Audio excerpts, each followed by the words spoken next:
race is only one part of national identity.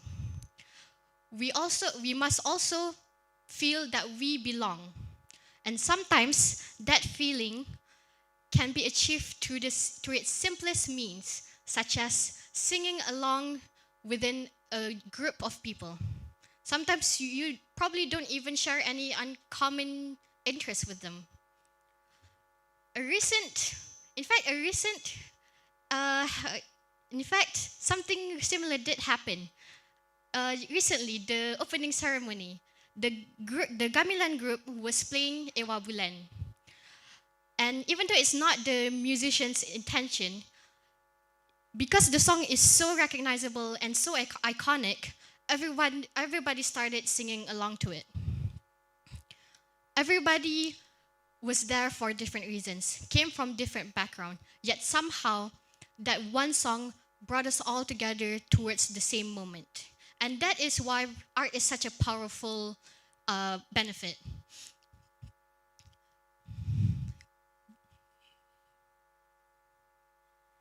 Because even for a moment, we can feel that we are a part of something much larger than ourselves, and that simple song can create a sense of belonging. But a sense of belonging does not mean that our identity must remain unchanged. No. In fact, art shows that Malaysia can continue to evolve. Malaysia today is not the same Malaysia as 50 or even 20 years ago. Our lifestyles have changed, our cities have definitely changed, and naturally our artistry has found a new way to express itself. And a perfect example of this is the event that is about to later take place. It is called the Tarian Rekreasi Zapin Baru. And it is where traditional dance is adapted into contemporary settings. Zapin carries history through its movement, culture through its music, and generations of artistry through its performance. Yet, that tradition is now being performed in a new way. So that means the tradition remains, but the expression changes. And it also means that a tradition does not mean that it has to be the same way or in one form.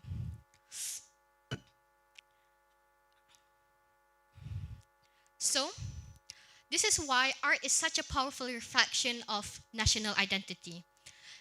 It doesn't simply show what Malaysia was, it also shows what Malaysia is becoming.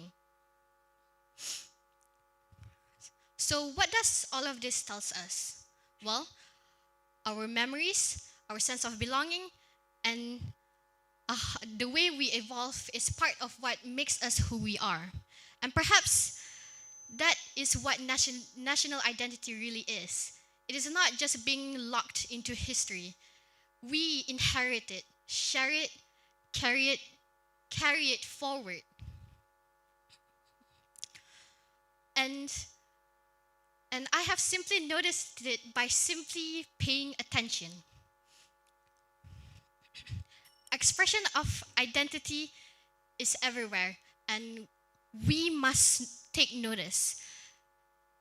And as long as we take notice, experience it, and most importantly, create it, the heartbeat of national identity can keep beating. Thank you. Ciao.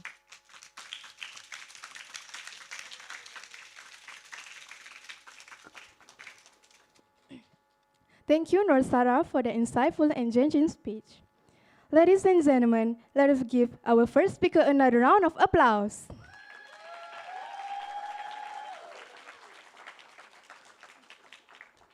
Now, we will proceed with our second participant. Please welcome Tanaka Mugadza from UniKL MIIT. The title of the speech is Malaysia's Cultural Symphony Celebrating Diversity Through Art.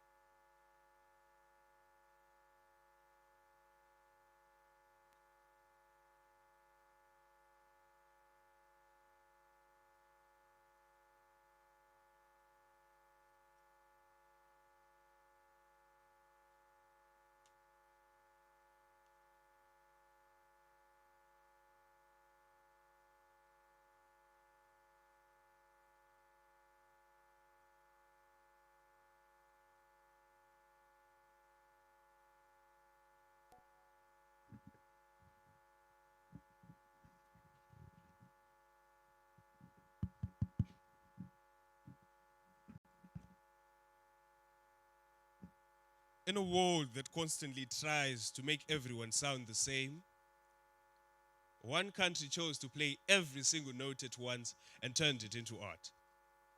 Honorable judges, esteemed guests, ladies and gentlemen, I'd like you to sit back, take a breath, and listen to Malaysia's cultural symphony. Now, when we think of a symphony, we think of distinct instruments. A drum cannot play a violin's tune, nor can a flute carry the weight of a cello. Played alone, they produce pure, isolated sound. But when every sound rises at once under a single conductor, their differences surrender to a breathtaking masterpiece. Malaysia is that living orchestra, and our shared heritage is the music we play. Now, to begin our journey into this movement, imagine our history not as a dusty textbook, but as a living, breathing pulse. Malaysia's performing arts are far more than just entertainment, they are history in motion. Through every graceful movement, vivid costume, dramatic act, generations of Malaysians have preserved their culture and carried it forward. Consider the elegance of the zapin, the precision of Bharatanatyam, the vibrant energy of the lion dance, or the powerful rhythm of Sabah Sumazau. Each originates from a different community, and yet they all tell a single Malaysian story. A narrative of mutual respect and deep cultural pride. Look at Kudikepang, a woven horse that charges with ancient spirits. Look at Wayang Kulit, where simple shadows spin timeless wisdom. Look at Makyong, a masterclass in dance and ritual recognized by UNESCO in 2005 as a masterpiece in oral and intangible heritage, cultural heritage of humanity. As our Ministry of Tourism, Arts and Culture emphasizes, keeping these traditions alive anchors our national identity and inspires generations that follow. So, when we applaud these performances, remember, we are not just cheering for talent. We are celebrating the very heart and soul of Malaysia.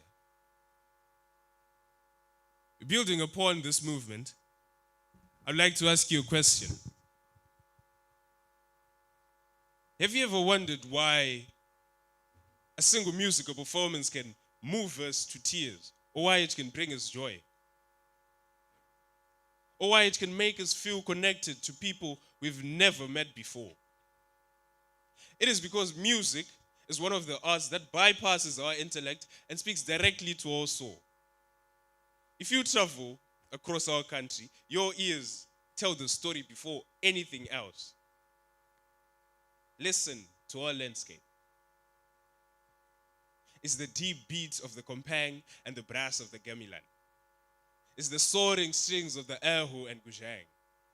It's the fast-paced rhythm of the tabla, vina, nado sharab, and the quiet, reflective notes of the save from Sarawak. Each instrument brings a different energy to the table. But here is where the magic lies. These traditions do not stay trapped in separate boxes. They collide, they inspire, they evolve. Today, young Malaysians are fusing ancient instruments with modern beats, proving that our culture, that our heritage is far from frozen in the past. This is why UNESCO also recognizes our traditional music as a vital, intangible cultural heritage, because it guards our creativity, it guards our knowledge, it guards our national identity. Lastly, before modern hands held books or screens, Malaysian hearts were formed around the campfire. Our folklore was our first classroom. In the grand shadows of Hang Tua, Masuri, Putere Gunung Ledang, we learned courage, sacrifice, and integrity, spanning from the mainlands to the lush heartlands of Sabah and Sarawak. These oral traditions carry more than just magic. They carry our sacred duty to our families, to our nation, to our community, to the very earth beneath our feet. So, the responsibility now belongs to us, the next generation, to protect this priceless heritage. And I know that not all of us can become musicians, not all of us can become dancers, not all of us can become artists, but you can at least choose to attend a cultural festival. You can at least choose to learn a traditional craft. You can at least choose to support local performers. And above all, you can at least learn to appreciate cultures that are different from our own. So in conclusion, I would like to leave you with this final thought. If one instrument falls, a symphony loses a part of its beauty. If one culture is forgotten, Malaysia loses a part of its soul. So let us continue to sing with pride, dance with unity, and tell our stories with courage. Because Malaysia's greatest masterpiece lives in every performance, echoes in every melody, and survives in every story. Thank you.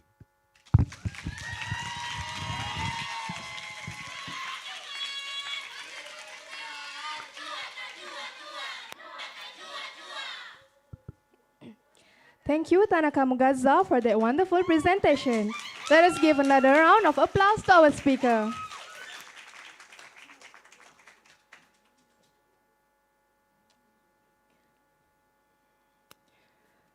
Moving on to our next participant. Please welcome Nurfatni Naza binti Nurul Faizal Nun from UniKL BMI, and the title of the speech is Malaysia's Cultural Symphony, Celebrating Diversity Through Art.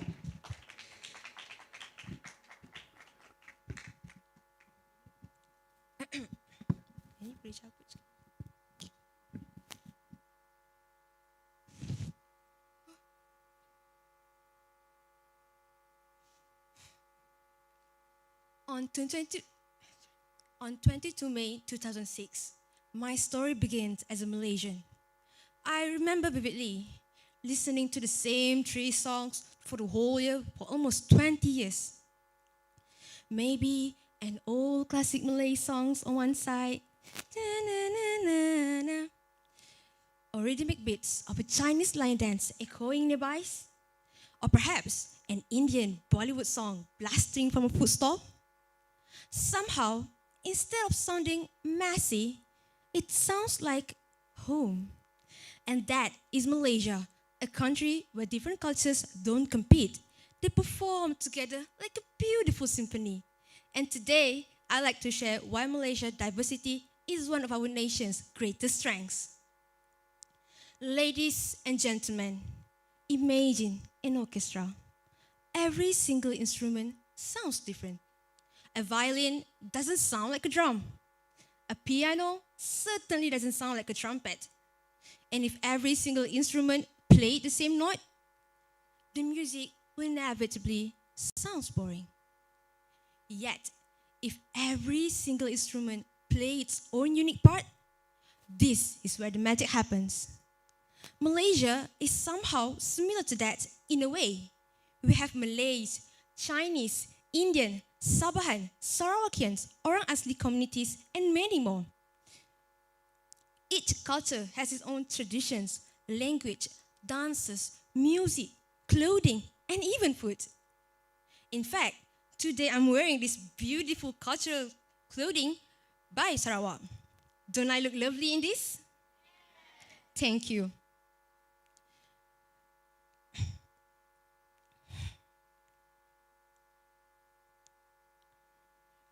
These differences don't divide us. Instead, they make Malaysia colorful. Our art tells stories that words alone sometimes cannot convey. Take batik, for example. To some people, it's just a piece of fabric, isn't it? Yet, every pattern tells a different story of nature, history, and creativity.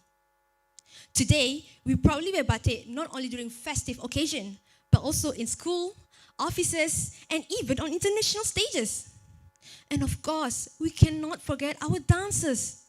Have you seen the graceful Zapin, the energetic Bhangra, the elegant Chinese fan dance, and the powerful Ngajat from Sarawak? Every movement reflects the duration of culture, values, and traditions.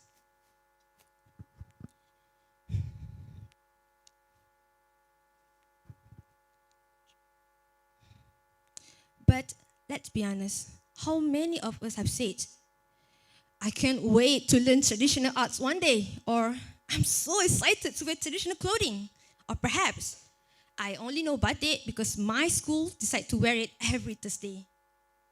The truth is, many youngsters believe that traditional arts is outdated. Well, for me, it's not. In fact, Malaysian arts are becoming cooler than ever. Today, batik is performed with a modern factor. Folk music's blended with pops and hip hop.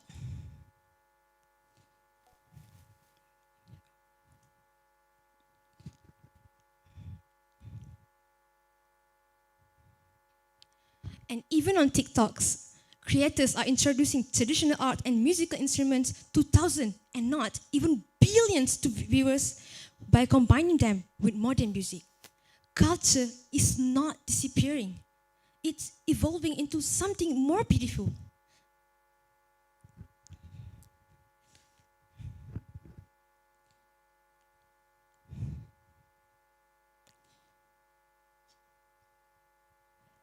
Now, here's another question. What will happen if one instrument decides to disappear from an orchestra? The music shifts. It loses something. It loses its sparks. Similar thing will happen to us if we stop preserving our culture. If no one learns traditional dances, if no one plays the traditional instruments, and if no one teaches the younger generation, one day this tradition may only exist in history books. However, I don't believe that will happen because I believe in us, especially in our youth. As Malaysian, we often hear, unity is diversity. Unity does not happen automatically. It grows through understanding, respect, and acceptance. Art is one of the most powerful ways to build that understanding.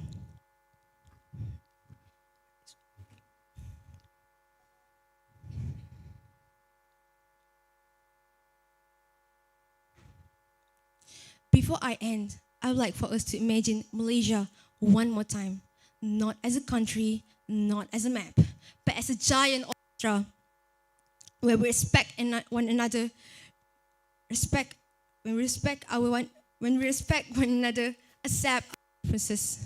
We don't create noise. We create harmonies, a harmony that's not only heard in Malaysia, but across the whole world. Remember, our culture don't divide us. They unite us. They create Malaysia. Thank you and have a wonderful day.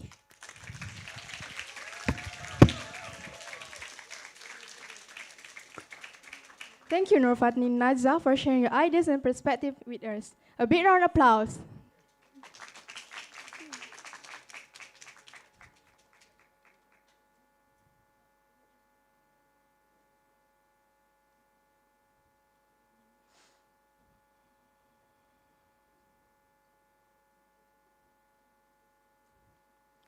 We will proceed with our fourth participant.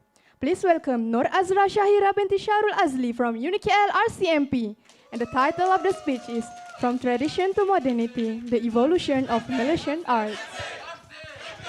Okay. Thank you, Mr. Chairperson. Bismillahirrahmanirrahim. Assalamualaikum and a very good morning. I bid to our honorable judges, fellow competitors, and everyone spectating. Salam Malaysia Madani. Elemental power. Baba boy kuasa 3. Sounds familiar? I bet we all grew up laughing at the characters, following through their adventures, even debating on which elemental power is the coolest. However, have we stopped and pondered upon how such an animation becomes a reflection of Malaysians' creativity? The answer lies bigger than animation. It lies in the evolution of arts.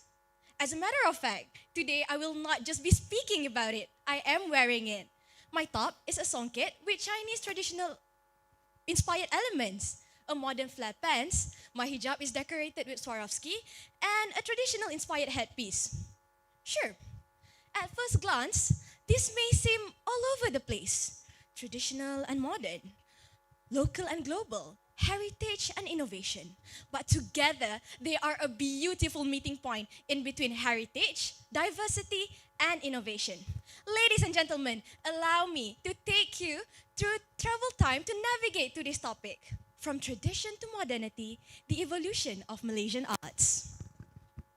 My first point of the day is tradition is the foundation of our identity. Back in the olden days, our ancestors don't have social media, smartphones, cinemas, but we already had arts. Our ancestors painted, carved, woven, thread, performed, told stories all through arts. Look at wayang kulit, where the characters are carved, painted, and shadow plays are used to tell stories of our legendary tales and folklores. These are simply not just a form of entertainment. They are repositories of memories. They preserve stories of our ancestors. And in other words, traditional arts answers one fundamental question. Who are we? And as the world is moving forward, our heritage is what's keeping us grounded.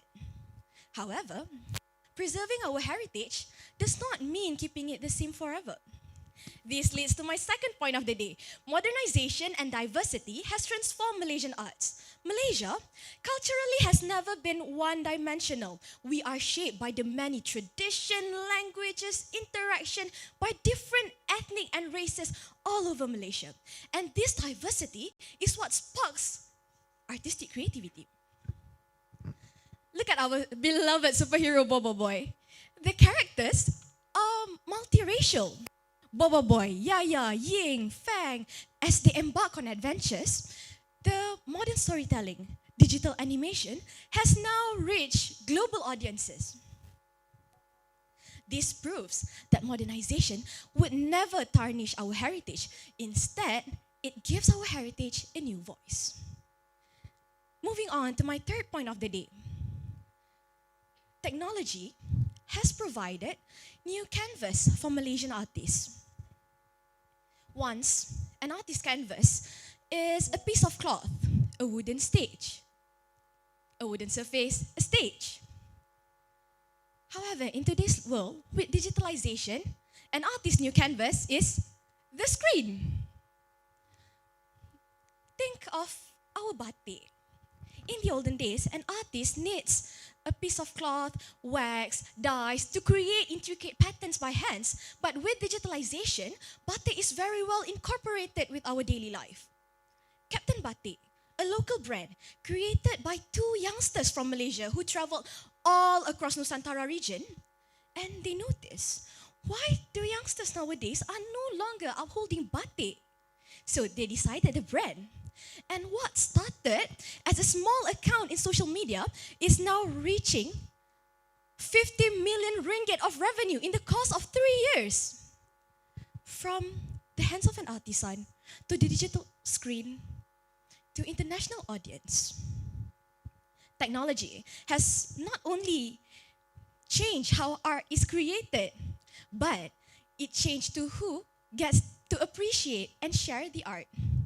Before I step down, allow me to repeat the 3 key takeaways of my speech for today.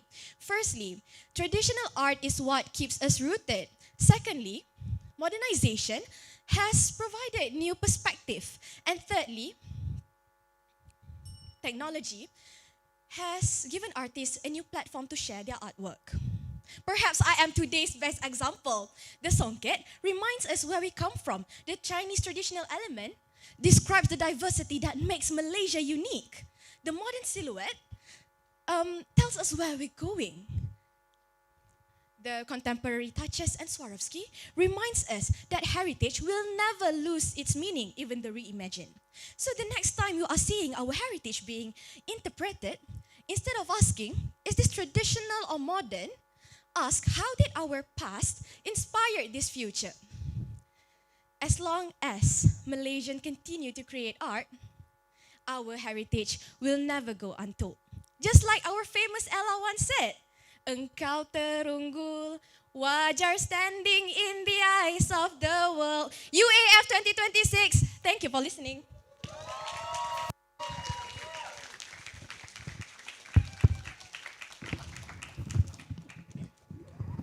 Thank you, Nur Azra Shahira, for that wonderful presentation. Let us give another applause.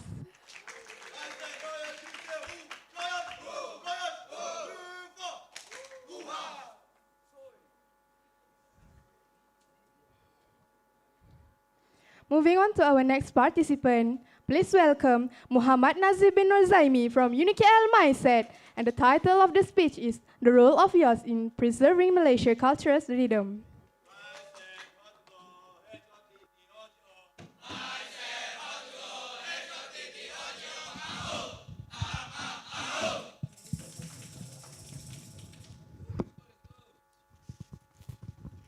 That's Mike. All right. So the 27th of August, 2026. What a beautiful date, if you ask me. But 20 years ago, there was a historical event that occurred in Malaysia. Well, no media will publish about it, not even a single article. But there are still some people who knows exactly what today's mean. So I'll give everyone a chance to search up online and potentially figure out what occurred on this particular date. So meanwhile, thank you to the MC, not to forget our honorable judges, precise timekeeper, and last but not least, the members of the floor. So if you haven't figured out what occurred on this particular date, the 27th of August, well, on this very particular and very special date, it was the time that I was born. So, yippee, happy birthday to me. So, all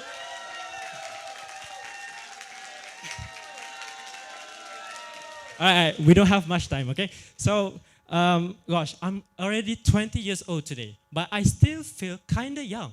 And talking about young, that is how it relates to our topic for today. You see, my topic for today will be on how the youth can play the role as to preserve our own cultural rhythm.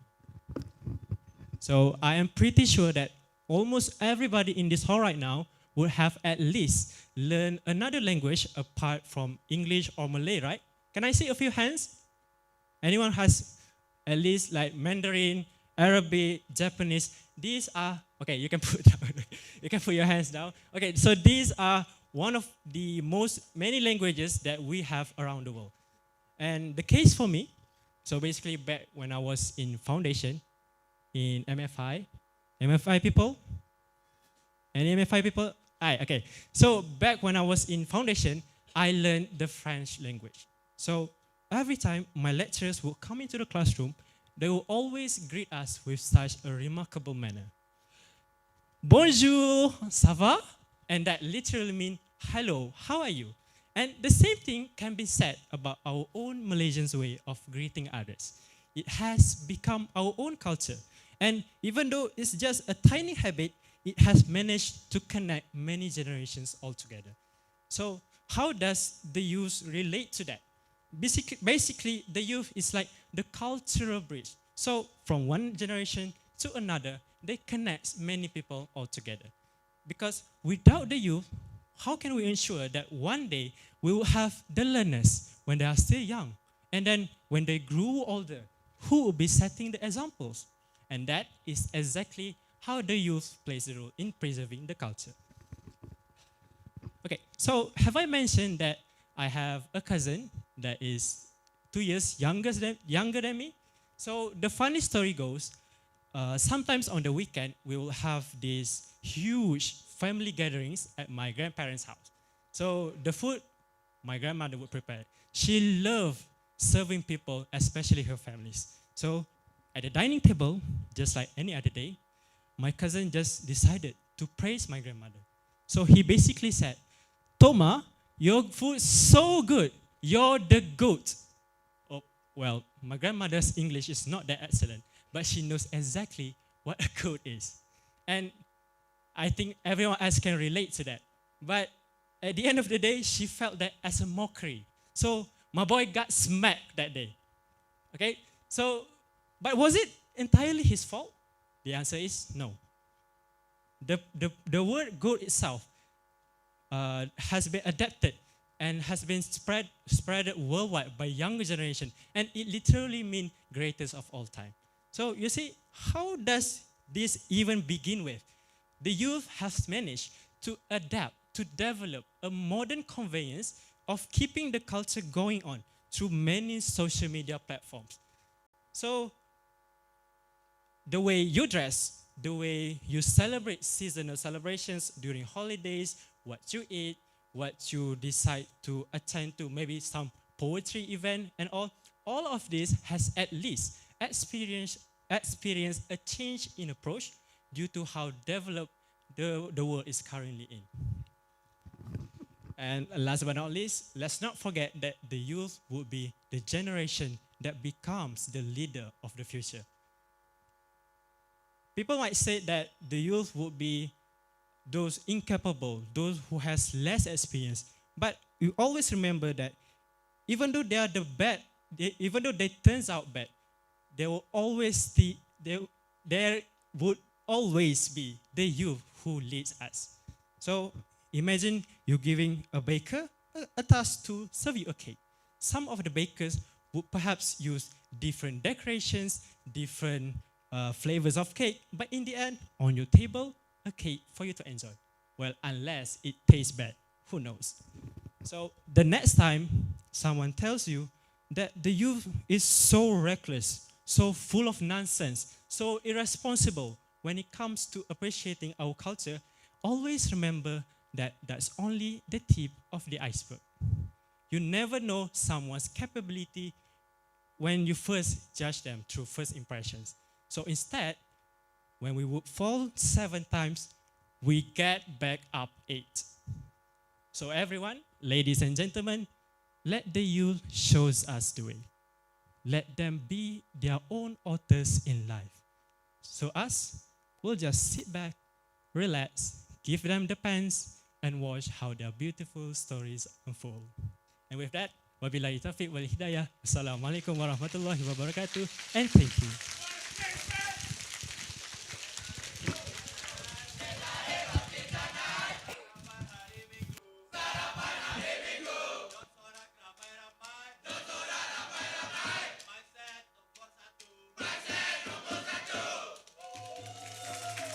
Thank you, Muhammad Nazif, for sharing your ideas and perspectives with us.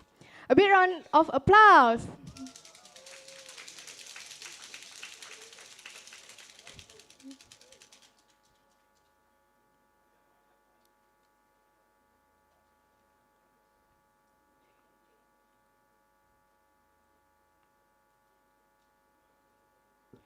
We shall now proceed with our next participant.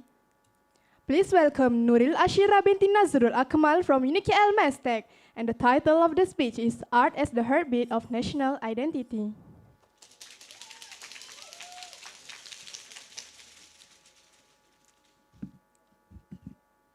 Hello? Okay.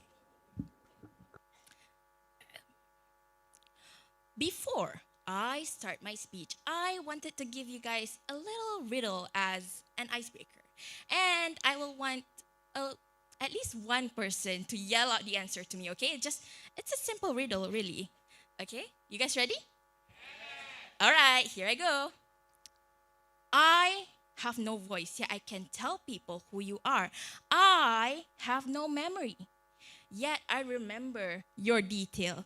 Even though I am small and compact, but I am very important for you. What am I? I'm hearing something. Identity card? Correct. The answer is indeed identity card. if abbreviated to what we may know as IC. Respected judges, atten- respected judges, honor us, attentive timekeeper, and my fellow audience. All of us have our own IC. And if you notice that the difference, we have this slight little different details between us as to differentiate each of us better. But then, applying the same logic, don't you think our nation also has one? The differences between us and a nation is that they do not specifically carry cards. If our identity can be captured on a card, then a nation's identity is captured to something far more profound. It lives in our arts. And I will explore to you how it contributed to us in the past, how it maintained in the present, and how it progresses in the future. My esteemed audience, in the past, before our three skyscrapers became known all around the world, art had already been thriving on this very land. Our ancestors listened to this fundamental human desire to create and to be known that they are present. They hold this belief that every nation needs to be capable of possessing a distinct identity, which made its way into our arts and the formation of a national identity. I know, it's a lot of words if you think about it, but I will want you to imagine this, okay? One day, we have no national flag, no national anthem. Everything that you think stemmed from artistry and creativity just vanished. What will be left of us? Who are we as a nation by then? Identity is not just borders scrawled on a map, but it is a resilience, strength that was expressed before our time by our ancestors, written by written in the national anthem, intricately woven in the national flag cloth, eventually became a history piece in the history books. Ladies and gentlemen, art does not only tells you where we hail from, it can also unite us. We all know the official language of Malaysia, right? Bahasa Melayu. But are you really, really fluent in it? If I were to ask you, are you fluent in it? Not really, right? As a native, I too not fluent in it. But if we're not fluent in it, how are we capable of understanding each and every culture when words fail short? How are we capable of being this harmonious despite sometimes facing language barriers? When words fail short, art gives us a language we can all understand. A dance carries a story without uttering a word. A song carries waves of emotions, passing barriers. And a craft reveals generational knowledge through shape, color, and skills. Besides, art only allows us to draw borders on canvases, not on those willing to learn and try of other cultural arts. My distinguished audience, not everything you see remains the same as how it was in the past because it learns to evolve. Sonali Bandra once said, the point of human evolution is adapting to circumstances. Not letting go of the old, but adapting it is necessary. Truly, to remain relevant, evolution is a must. Let's take batik. I'm wearing a batik right now, but it is modified into a form of hijab. They strip away the traditional medium by keeping only the signature patterns, tailoring it to the taste of the new generation. Or traditional instruments that was almost silenced by the time. It's now loud and proud within the latest hit musics, blending the old and the new. preservation does not always mean keeping it as is. Sometimes it means evolving, giving a chance for these arts to be seen in a new perspective. Ladies and gentlemen, in the beginning of my speech, I gave you a riddle about IC. But then, how much can an IC tell you? It only tells you who this person are in this country. It can never tell you what core values they hold or who they are as a person in a society. It goes the same to our nation. Yes, the national flag may tell you which country you stood. The national anthem may tell you what a nation aspires to become. But the core of its raw identity is art. Do not just go to museum and see, oh my God, how cool it would be if it ended up on my Instagram feed. No! Instead, learn to appreciate its contribution, learn to create, learn to wear, and learn to perform with it. Because by keeping it alive is like keeping a part of a nation thriving. Because art is the heartbeat of a national identity. Thank you.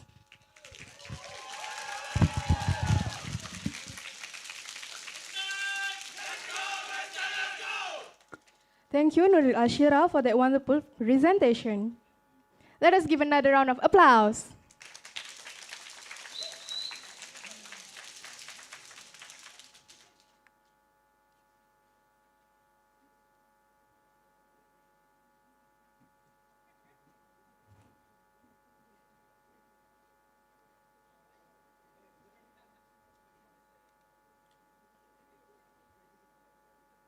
We shall now proceed with our next participant. Please welcome Muhammad Haziq Hakimi bin Rosli from UniKL Maimet. And the title of the speech is The Role of Youth in Preserving Malaysian Cultural Rhythm. Testing. 1, 2, 3. Right.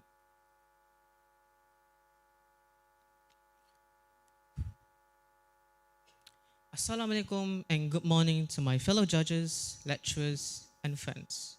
Now, let me ask you a simple question.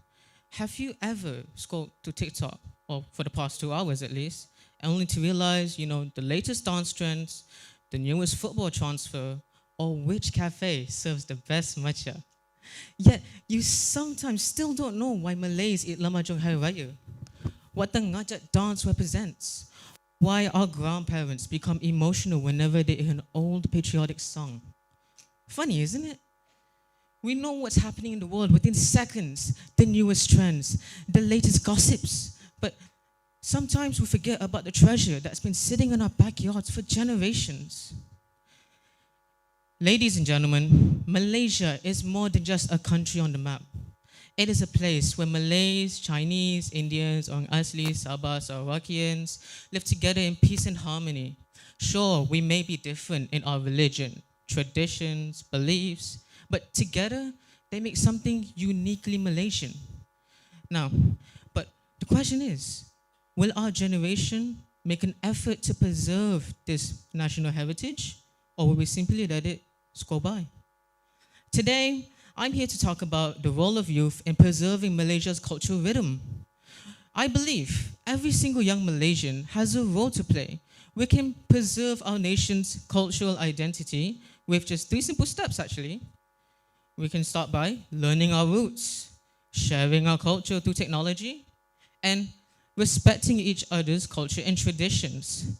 With just these 3 simple steps, something so minor can save our national identity and heritage from being forgotten. Firstly, we should learn and appreciate our culture and tradition. After all, how can we protect something if we don't know it? Learning about our tradition, we can start by going to school, learning it from school, learning about tradition from school, asking our parents and grandparents to tell their stories of the past, joining culture clubs, participating in traditional dances, or just visiting the many festivals that Malaysia has. Our grandparents are more than just storytellers. They're living libraries. Every single story that they tell us is a chapter in Malaysia's history that hasn't been fully captured in any textbook. And when we learn something, we begin to appreciate it. When we appreciate it, we naturally want to preserve it. But preserving alone isn't enough. Knowledge has little value if we just keep it to ourselves. The next step is to share it with others. Secondly, we should use social media platforms to promote our culture. As a future marine engineer, I spend most of my times looking at engines, machines, propulsion systems that allow a ship to safely across the ocean. And trust me, after spending most of my time looking at engine diagrams, making calculations, spending 1 to 2 minutes making a TikTok video is way easier. So why not use those few minutes to make something useful? Instead about posting about our daily routines or following the latest viral trend, we could instead showcase to the world about Malaysia's rich culture. We can demonstrate them how to wear the baju Melayu, the cheongsam, or the sari. We could demonstrate them our traditional dances like zapin, ngajat, or bharatanatyam. We can even introduce them to our delicious local food, or nasi lemak. This is way more followers than some influencers. Now, the internet allows our country to sail far beyond Malaysia's shores. A single video created by one student can be shared to thousands or even millions of people around the world to know about Malaysia. But with opportunity comes responsibility. We must ensure that the information that we share with others is accurate and respectful. We must never allow for the information that we share about others, especially about culture, to be misinterpreted, misunderstood, or mocked just to gain likes and views. Honestly, man. So, the internet, technology is powerful. Used wisely, it becomes one of our greatest tools in preserving our nation's cultural and identity. But there's one thing that technology can never replace. No matter how many videos we make or how many views we get, the one thing that we can't really do is human respect. Thirdly, we must always respect each other's cultures and traditions. Malaysia isn't its strongest because we are all the same. We are our strongest because we are all different, yet we choose to stand together. Respecting culture it's not just about celebrating your own traditions. It's about appreciating the traditions of others as well. This can be done in small gestures actually, like learning a few words from another language, like vanakkam or ni hao, and visiting friends during festival celebrations, and joining multicultural programs like this one. Ladies and gentlemen, culture isn't about the pretty festivals that we have, the beautiful clothes that we wear, or the delicious traditional food that we eat. It tells us a story of who we are. If we lose our culture, we lose part of ourselves, our identity. So let us remember the 3 responsibilities we carry as young Malaysians. Learn our roots, share our culture, and respect our diversity. Because one day, when future generations look back, let them say that Generation Z wasn't the generation that forgot Malaysia's heritage. We were the generation that made it unforgettable. Thank you.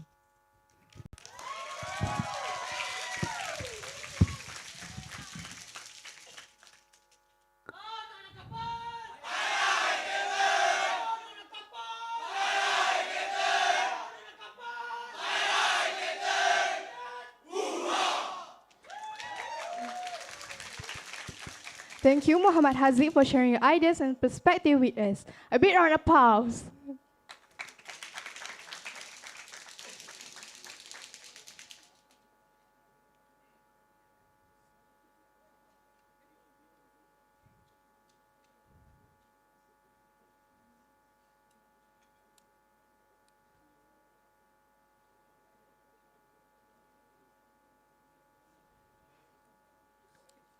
We should now proceed with our next participant.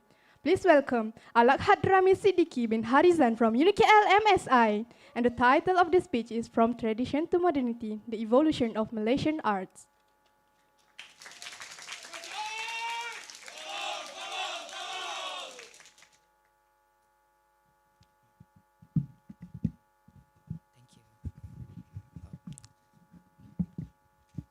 progress.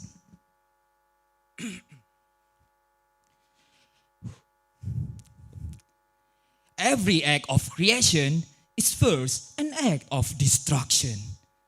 That bold declaration by Pablo Picasso reminds us that a true progress requires transformation. A new perspective begins when we are willing to see beyond what we already know. Throughout human history, culture and art have never stayed static. They have continuously evolved through fresh ideas, courage, and creative vision. Look at how we engage with art today. We grab our smartphone, type a prompt into an AI generator, and we receive a digital batik pattern or futuristic motif within seconds. While it looks impressive, the National Cultural Participation Survey report by the Ministry of Tourism, Arts and Culture reveals a concerning reality. While 73% of young Malaysians express pride in our heritage, less than 30% have ever attended a live cultural performance. We are appreciating our heritage through screens rather than experiencing its true essence. Technology can mirror the appearance of art, but without human passion, the soul of tradition is lost. A very warm greeting to our panel of judges, respected lecturers, fellow contestants, and all of my beloved audiences. I am Alat Hadrami, standing before you today to share my insight on our topic, from tradition to modernity, the evolution of Malaysian arts. Ladies and gentlemen, allow me to share 3 key insights on how our heritage is evolving in this modern era. First, reimagining our heritage through modern mediums. Traditional art forms were the innovation of their own eras. Pursuing my studies in Kedah, a state rooted in a deep history, traceably linked to the ancient Bujang Valley, has given me the opportunity to learn how performance arts like Menora and Wayang Kulit Gedek serve as primary storytelling tools for past generations. They were the cinema and fashion of their time. Today, that creative energy has shifted to modern canvases. Local apparel brand like Captain Batik is integrating classic batik motif into high fashion streetwear sold globally. Meanwhile, local mythologies are being woven into internationally acclaimed video game like Gigabash by local studio Passion Republic Games. Our roots are not disappearing. They are finding new expressions in modern markets. Second, harmonizing classical wisdom with modern beats. True cultural evolution occurs when we bridge tradition with contemporary creativity. Culture is not a fragile artifact destined to sit silently behind a museum display case. It is a living, breathing experience that can adapt to any era. Just listen to how modern artists Amshali and rapper Bunga breathe new life into classical Malay poetry in their viral hit entitled Belai. That track is the ultimate proof of modern cultural evolution. By taking iconic traditional folk lyrics like Ikan Keke, transforming them into a classical pantun, and blending them with a modern hip-hop trap beat, it blew up across TikTok and Spotify. When classic folk lines and traditional instruments like the sape, gamelan, or chak lempong meet the contemporary production, we kill 2 birds with 1 stone. We preserve our traditional literature while making it trend among today's youth. As our Prime Minister Datuk Seri Anwar Ibrahim stated, a nation that moves forward without anchoring itself to its culture and heritage is a nation without a soul. Transforming art is not about abandoning our identity, but about sharing it with modern world. Third, preserving authenticity through technological innovation. While technology accelerates creation, the underlying value still comes from our authentic appreciation and technical ingenuity. Today, technology is already being used to help preserve and understand traditional batik. For example, iWear Batik, a digital platform and mobile application, uses artificial intelligence-based batik recognition tool to recognize batik motif through a camera and provide information about their meanings and cultural background. Although this technology currently focuses on Indonesian batik, it demonstrates how digital tool no- can make cultural knowledge more accessible to younger generation. Similar approaches could be developed specifically for Malaysian batik, allowing users to scan a motif and instantly learn about its origin, techniques, and cultural significance. Technology should serve as the vehicle while our heritage remains the driver. Ladies and gentlemen, preserving culture doesn't mean holding it back from change, but guiding its growth so it inspires future generation. As students across UniKL, we stand as the bridge between the past heritage and future innovation. History provides our foundation, but our choice shape what comes next. When all is said and done, let us proudly blend tradition with modernity to move Malaysian arts forward onto the global stage. Thank you and have a nice day.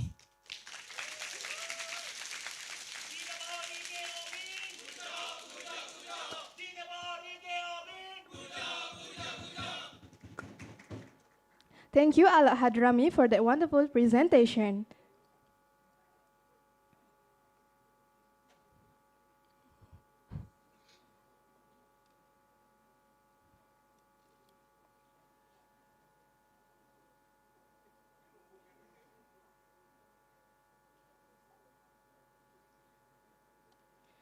Moving on to our next participant, please welcome Amer Ashraf bin Muhammad Azmi from UniKL Miyat. And the title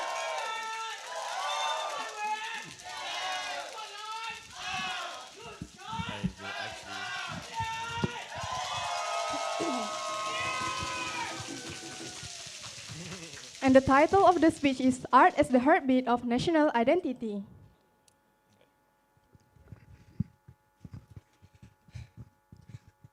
Good morning, everyone. Walking up here, I felt very nervous and my heart is just beating out of my chest. I can literally hear my heartbeat in my ear. So that got me thinking, what would Malaysia's heartbeat sound like? Would it sound like kompang? Or would it sound like Chinese drums? Or gamelan, like yesterday? Or maybe it would sound like a pop song. My grandma wouldn't like that one, but it might. Basically, there is something that turns sounds into music, movement into dances, and words into stories. And I believe that it also turns countries into nations. And that something is art. Assalamualaikum warahmatullahi wabarakatuh. My name is Amir Ashraf bin Azmi, and I am from Miat. Today, I'll be talking about art as a heartbeat of national identity. However, I'll be taking a more literal view on it. So, allow me to present my first point. The heart gives life. A person is just a body without their heart. Likewise, a nation is just a country without its art. So, art does something very special here. Art is the... art does something very special here. Art makes things alive. Art makes the country into the nation, because art makes because art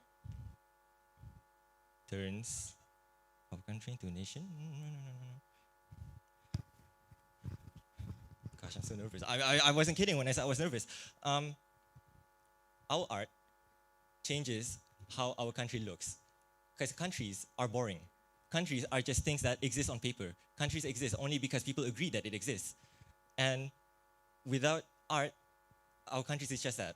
But our art turns it into a nation. Because our art is the accumulation of human experiences. Because, let's say, there are many animals that actually make art. There are pufferfish that make art for mating. And then there are birds who make intricate nests for shelter. But the difference is that their art, or what we call art, is practical. It serves a purpose. It is a tool. Our art is different. Our art is something that we make to share human experiences. And when we practice that in our nation, as a nation, it turns our boring country into something alive. It gives it that soul. And because art can outlive the person who made it, we can feel the emotion of someone who is long gone.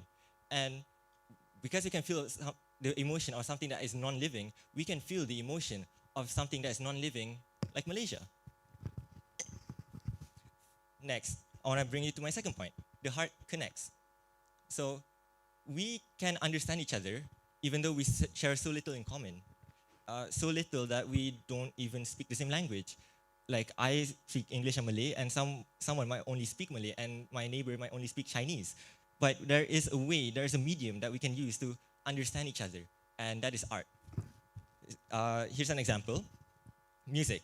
So you can listen to music, and like Chinese music, even though you don't understand the lyrics, you can understand that the artist put a lot of raw emotion into their music, and you can feel that in this result. The beat, the flow, all of it, even though you don't understand what they are saying. And yesterday, like gamelan. Gamelan has no lyrics. How can you understand something that isn't even a language? But we can understand it. It was calming. It was soothing. Because you can put emotion into our art. We put our emotion, we put our experiences into that art, be it music or a painting. So, that is to say that even though we are different, we can connect to each other through art. And let me give you another example. And actually, I want a bit of audience participation, if I can be so, if I can ask for it. Who has never seen a dragon dance? Put your hands up. What the heck? No, you've never seen a dragon dance? You've never seen a dragon dance? Oh, you guys need to go out more. They're everywhere. Look, February. Or who doesn't know about Holy Week? We've all kind of experienced it just by being in Malaysia, by virtue of being Malaysian. And that's what's so special, because if you go on the internet, you'll find that there are many people who just discovered that Chinese people they don't share the same New Year as the rest of the world. They don't celebrate it on January 1st. So they celebrate it on a different date. And because we're so used to it, we can accept that even though we are different, we can be Malaysian. We are different, but we are the same. Same, but different. Lastly, the heart must keep beating. We need to keep it beating. We need to keep it. We have a duty to preserve it. And preservation isn't like pickling pickles to keep it the same forever and ever. You can have your pickle from last winter and eat it today, but that's what I'm talking about here. I'm talking about preserving the ideas. We can preserve the idea, but not. We can preserve the idea, but not the medium, because I would say the most patriotic song is Negaraku, right? No disagreements here. And then the most patriotic day is Independence Day, Merdeka. And so, what song do you think was played last year at Merdeka? Of course, it will be Negaraku. It will be like treason if they didn't play Negaraku.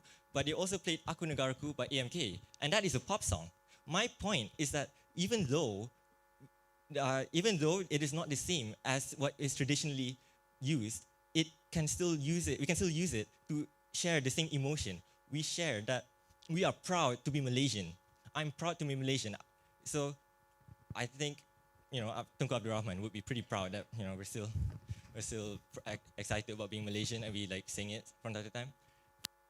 So yeah, in conclusion, I think that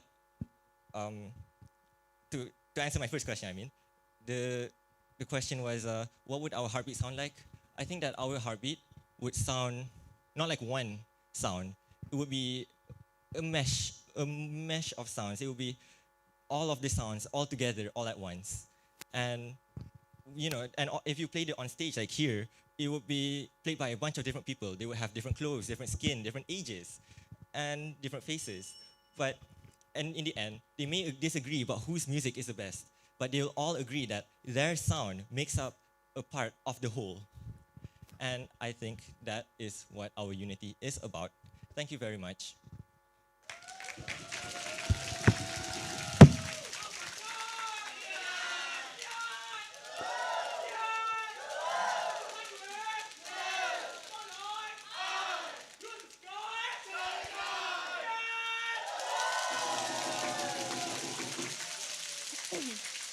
Thank you, Ahmed Ashraf, for sharing your ideas and perspective with us.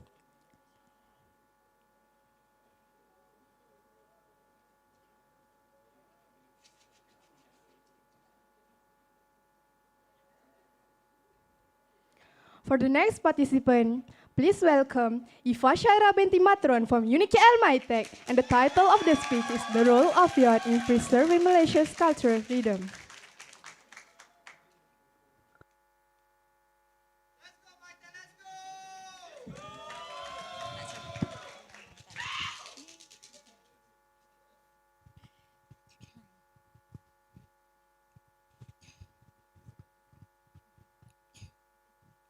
Imagine waking up one day to a Malaysia where there is no sound of kompang at a wedding, no lion dance lighting up the street during Chinese New Year, no graceful Bharatnatyam performances during Deepavali, and no familiar melodies of our traditional songs echoing through our communities.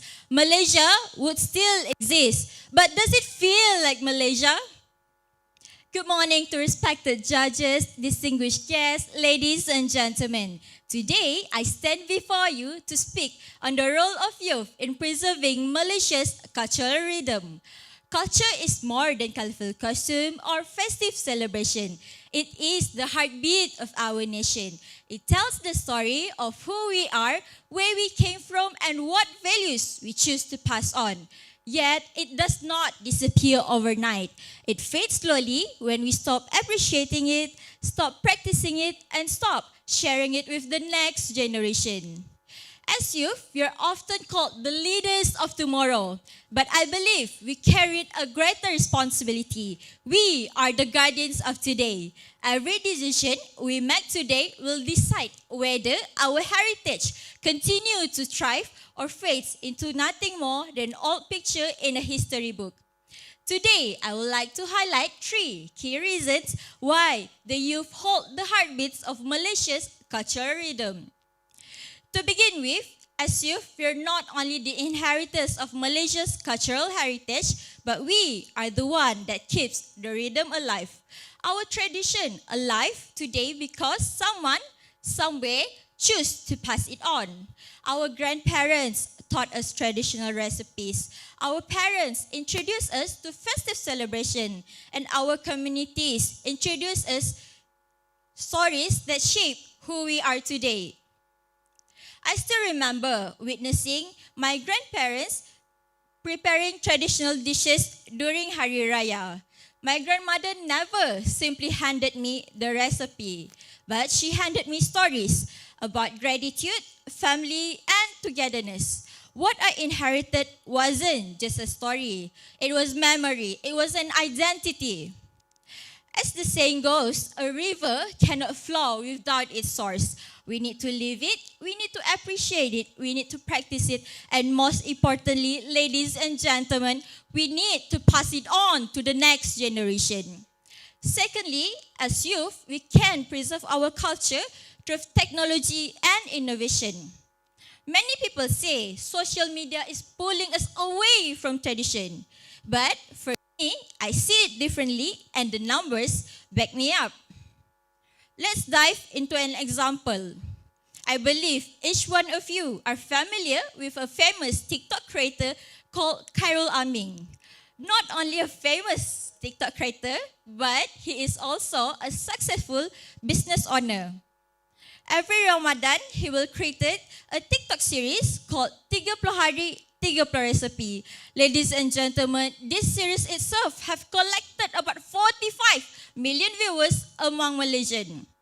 Ladies and gentlemen, based on my example just now, it showed that through technology and innovation, our culture is not being erased, but it is being amplified.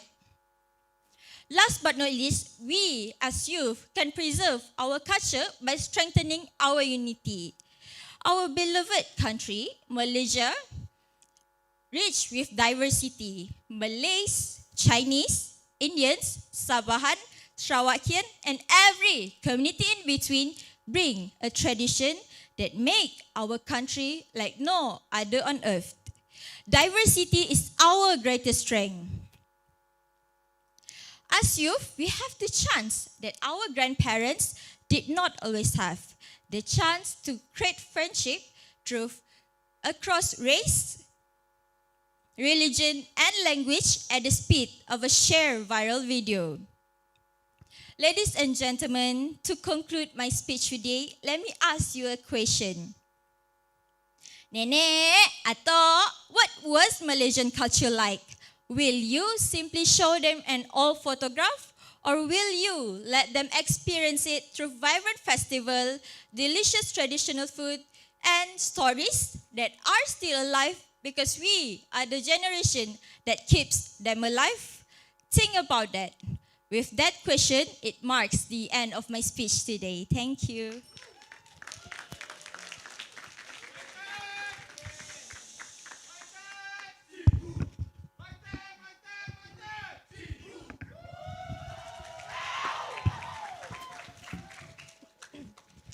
Thank you, Ifa Shara, for sharing your ideas and perspective with us.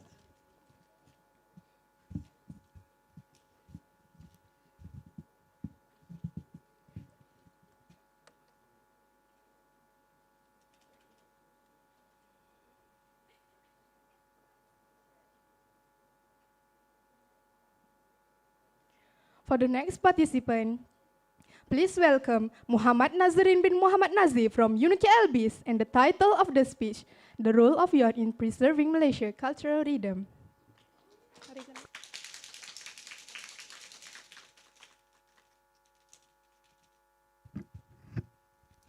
That's all right. Assalamualaikum and good day to the judges, fellow contestants, as well as the audiences around. I'm here today to talk about the role of youth, us, in preserving the Malaysia's cultural rhythm.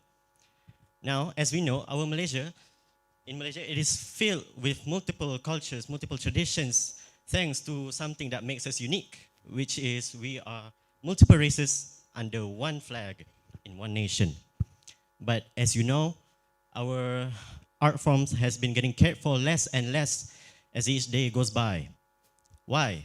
Well, we as youth, at least some of us, sees it as an untouchable history, something that cannot be meddled with. We are too afraid to twist it a little bit into something of our own, to understand the meaning, to adapt it. You see, growing up, I am not exposed that much to the traditional arts compared to everyone else in this room. Therefore, my knowledge is minimal compared to all of you. But that doesn't mean I don't have appreciation for it. I do. I know what it does for our country. It is our identity. That same thing goes for many people around our country. So we need to analyze.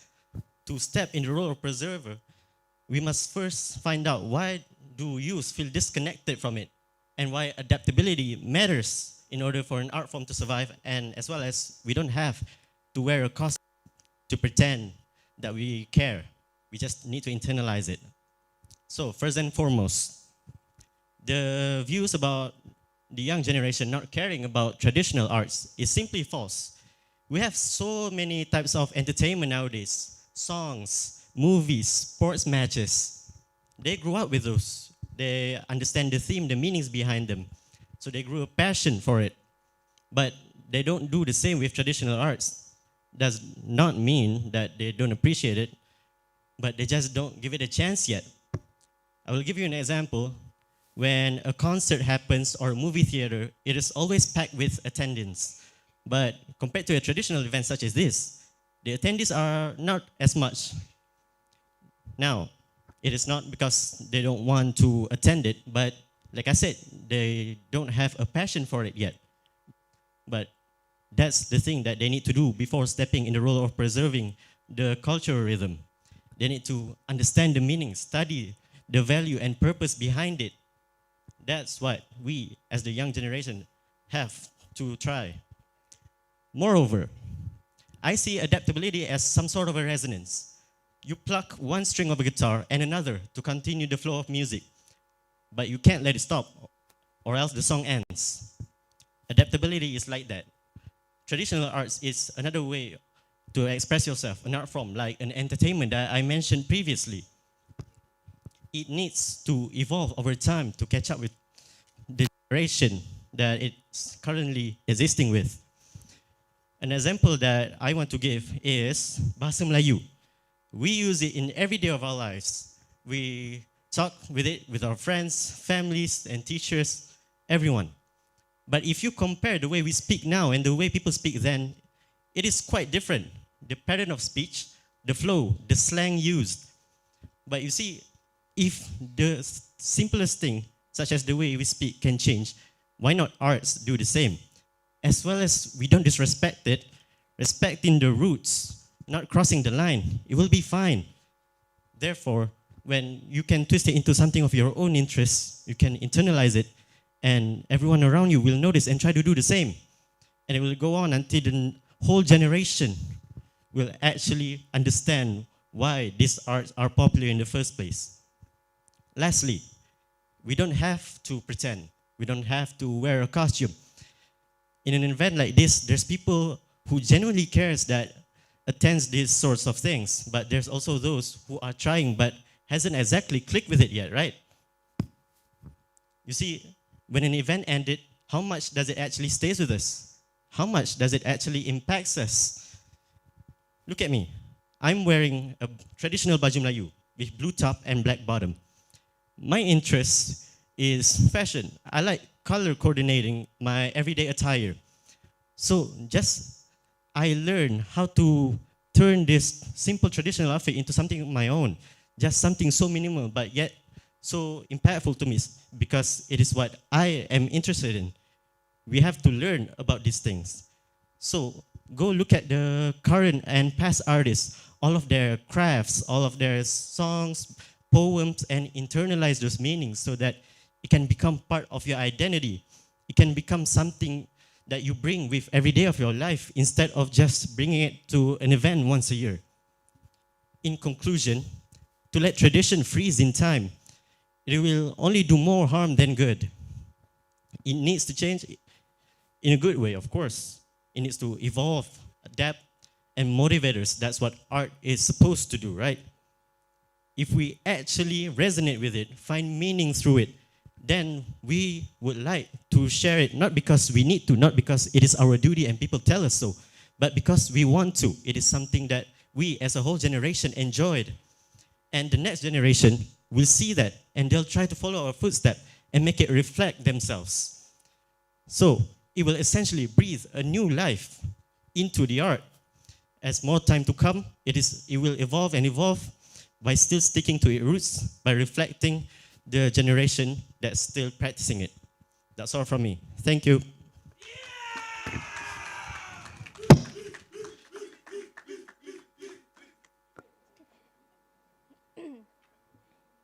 Thank you, Muhammad Nazrin, for sharing your ideas and perspective with us.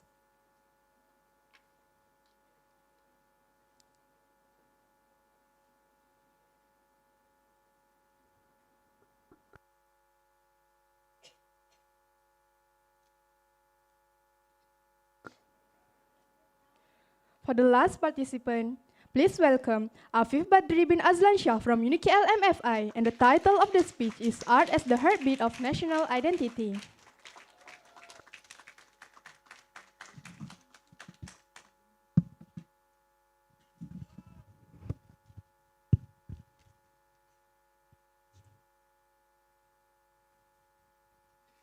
Ladies and gentlemen, let me ask you one simple question.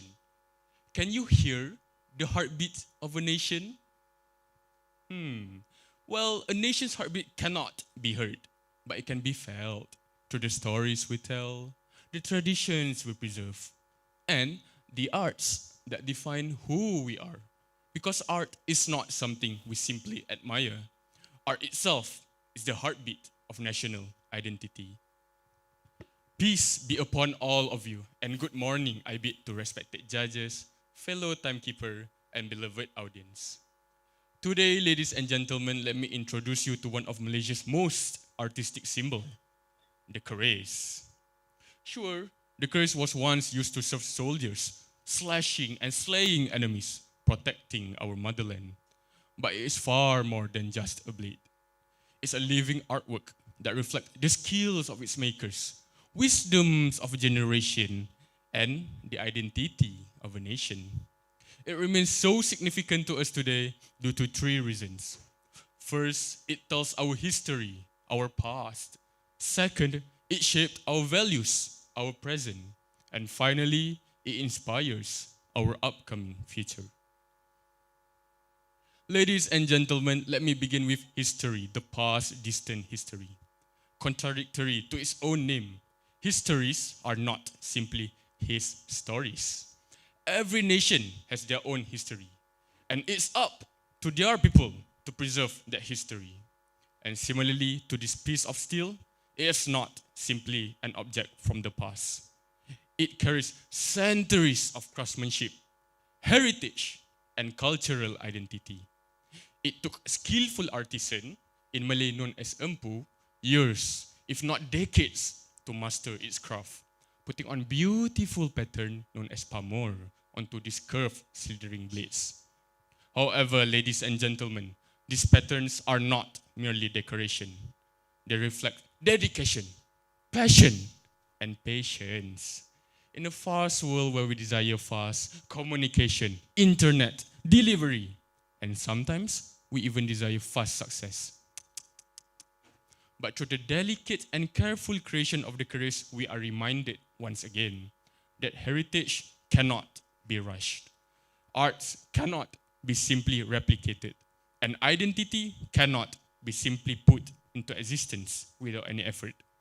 Because just like a fighter without their spirit, a nation that forgot its origin slowly, ever so slowly, loses its identity. That is how the keris keeps our history alive. Ladies and gentlemen. However, history alone, of course, is never enough. The keris also tells us how we should be living in the present. In today's world where we fought unseen battles, we fought dishonesty, intolerance, we fought increasing cruelty in an increasingly digital world. Most of us will never fight physically with a keris. But we can fight with something far more important. And just like this dignified weapon, we carry honor, wisdom, integrity, respect, and responsibility. Sure, technology may make us more advanced. Knowledge may make us more intelligent. But values like this alone keep us as a trustworthy person. As in the olden days, there's a saying that goes, steel shapes the blade, but values shapes the person holding it. And that is how the keris do more than just preserve our heritage. It also shapes our character. Ladies and gentlemen, history had given birth to our roots. The present had been shaped by our values that leaves us with the future.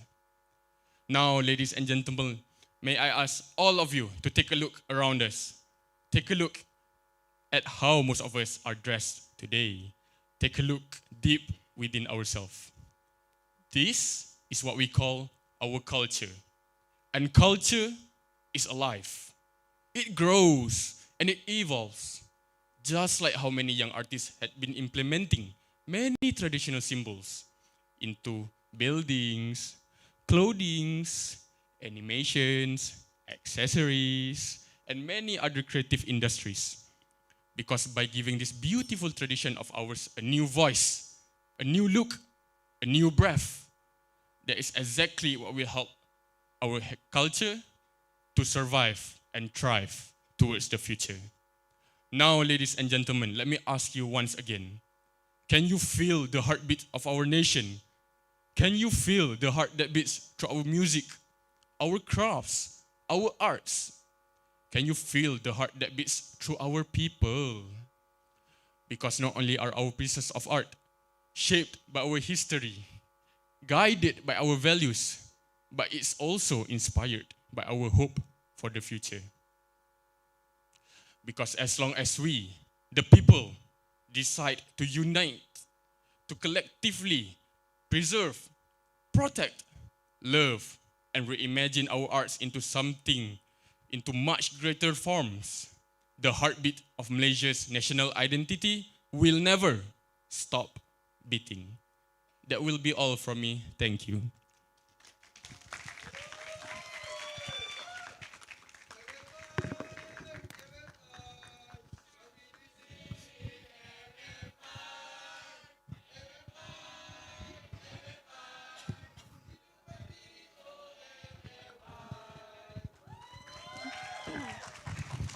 Thank you, Afif Badri, for that excellent presentation. Ladies and gentlemen, that concludes the first round of our English public speaking competition. Let's give all participants a heart of a round applause for their courage, confidence, and excellent performance.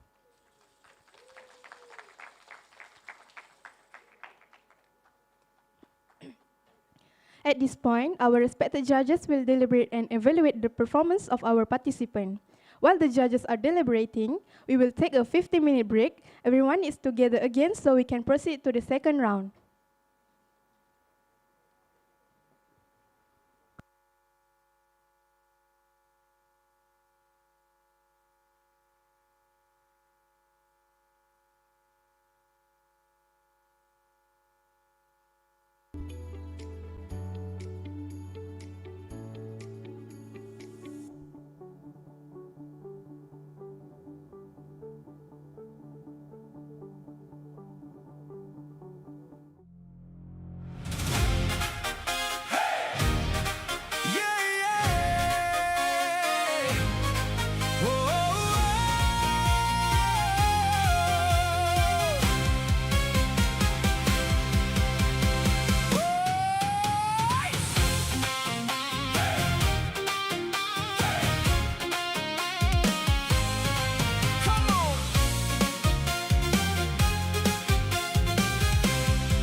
Sepentas cahaya, irama lama hidup semula.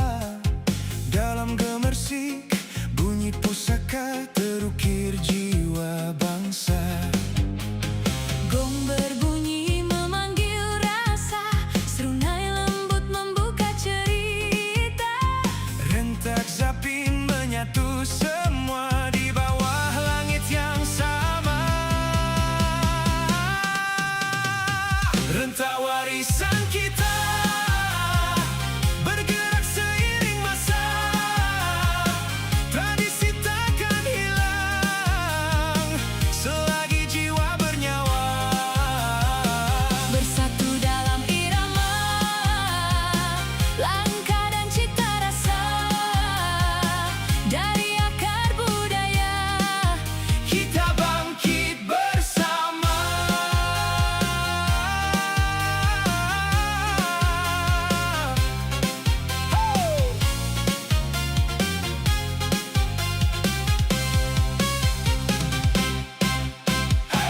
Lembayung malam bersaksi, gerak tari penuh makna.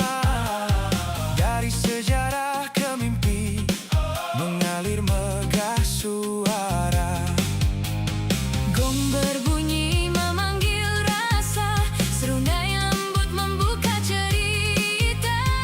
Rentak zapin menyatu semua di bawah langit yang sama. Rentak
suara.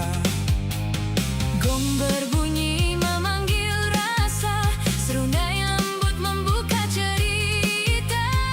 Rentak sapin menyatu semua di bawah langit yang sama.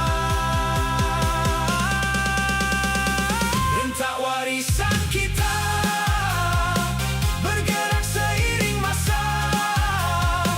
Tradisi takkan hilang selagi jiwa bernyawa. Bersatu dalam irama, langkah dan cita rasa. Dari akar budaya, Kita bangkit bersama.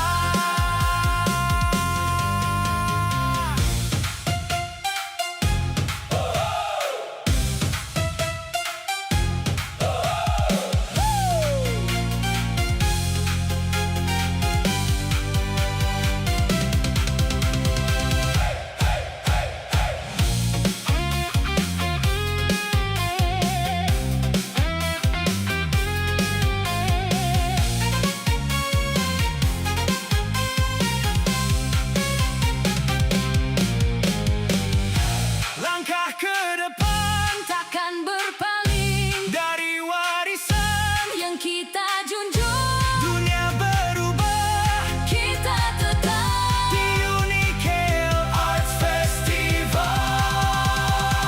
Rentak warisan kita bergema selamanya. UniKL Arts Festival terus bercahaya. dalam satu suara. Kita cipta sejarah, irama pusaka bangsa. UniKL bergema.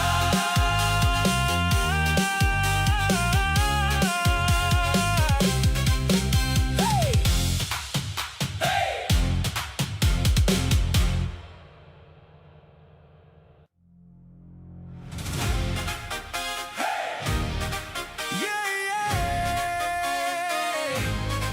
Whoa,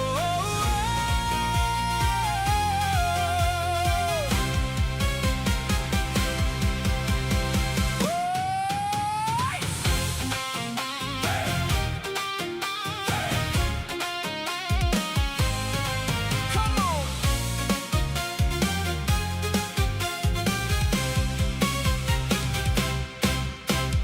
Bergema rantai di pentas cahaya, irama lama hidup semula.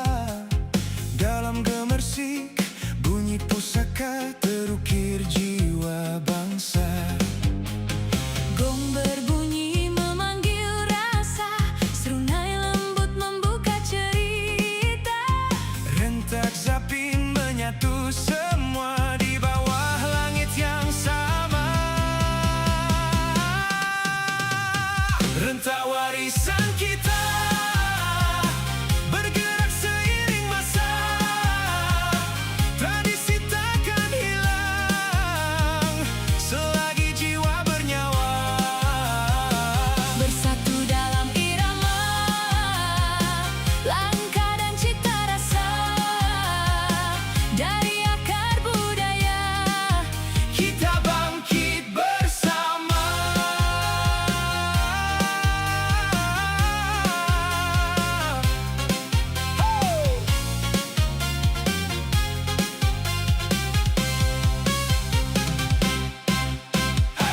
Lembayung malam bersaksi, gerak tari penuh makna. Dari sejarah ke mimpi, mengalir megah suara. gong berbunyi memanggil rasa, serundai lembut membuka cerita. Rentak sapin menyatu semua di bawah langit yang sama. Rentak warisan kita bergerak seiring masa. Tradisi takkan hilang selagi jiwa bernyawa. Bersatu dalam irama, langkah dan cita rasa.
atas cahaya, irama lama hidup semula.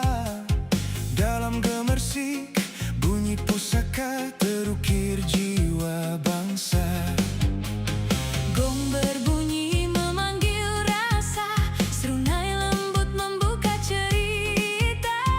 Rentak zapin menyatu semua di bawah langit yang sama. Rentak warisan kita bergerak seiring masa. Tradisi takkan hilang selagi jiwa bernyawa. Bersatu dalam irama, langkah dan cita rasa. Dari akar budaya, Kita bangkit bersama.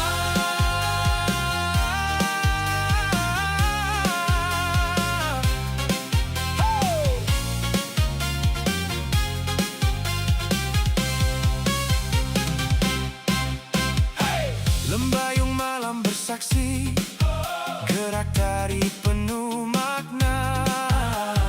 Dari sejarah ke mimpi, mengalir megah suara. gong berbunyi memanggil rasa, serunai lembut membuka cerita. Rentak zapin menyatu semua di bawah langit yang sama. Rentak warisan kita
UniKL Arts Festival terus bercahaya Dalam satu suara kita cipta sejarah irama pusaka bangsa UniKL bergema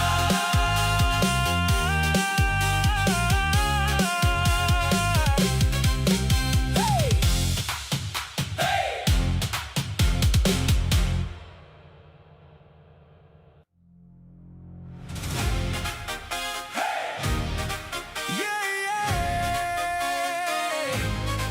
Oh,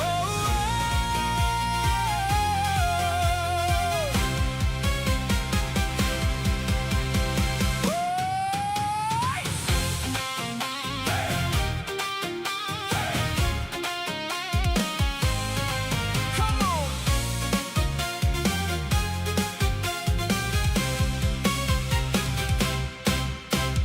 Bergema rantai di pentas cahaya irama lama hidup semula dalam gemersik bunyi pusaka terukir jiwa bangsa Gong berbunyi memanggil rasa serunai lembut membuka cerita rentak zapin menyatu semua di bawah langit yang sama rentak warisan kita bergerak seiring masa tradisi takkan hilang selagi jiwa bernyawa bersatu dalam irama langkah dan cita rasa dari akar budaya kita bangkit bersama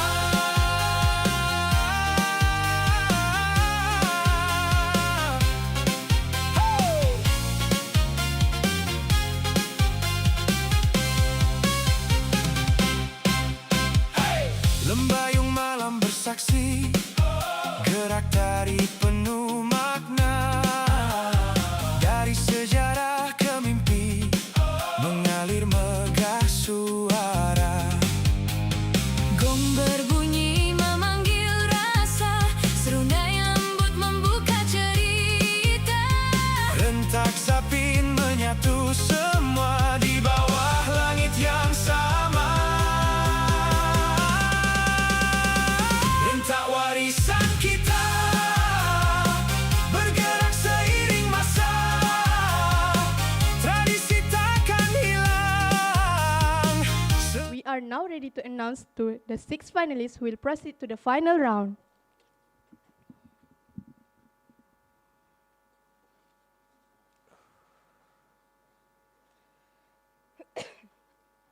I will announce the name one by one.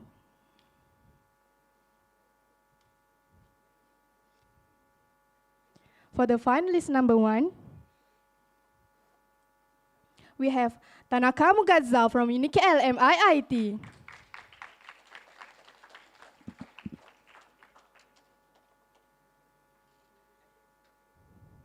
For the finalist number 2, we have Nur Azra Shahira binti Syahrul Azli from UniKL RCMP.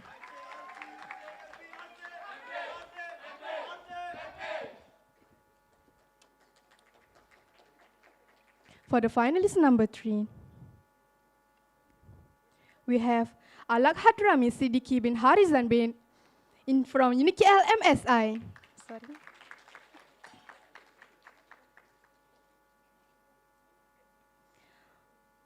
For the finalist number 4, we have Nuril Ashira binti Nazarul Akmal from UniKL Mestek.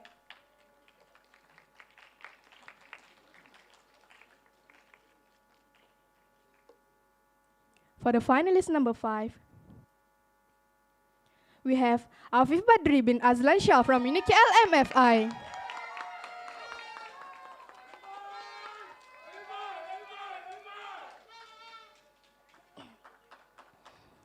For the last finalist, we have Muhammad Haziq Hakimi bin Rosli from UniKL Maimet.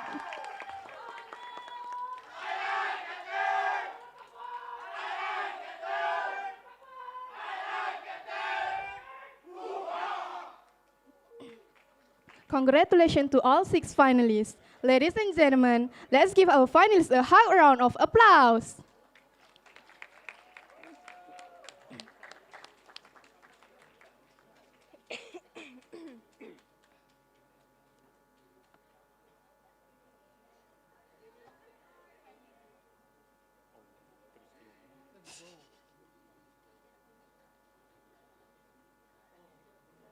To those who did not make it to the final round, we would also like to congratulate you for your excellent effort and courage. Your participation today is already an achievement.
Ladies and gentlemen, we are now moving on to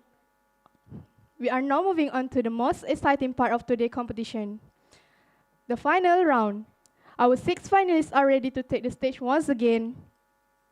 Each of the finalists will draw the topic and 2 minutes will be given for the preparation before the speech.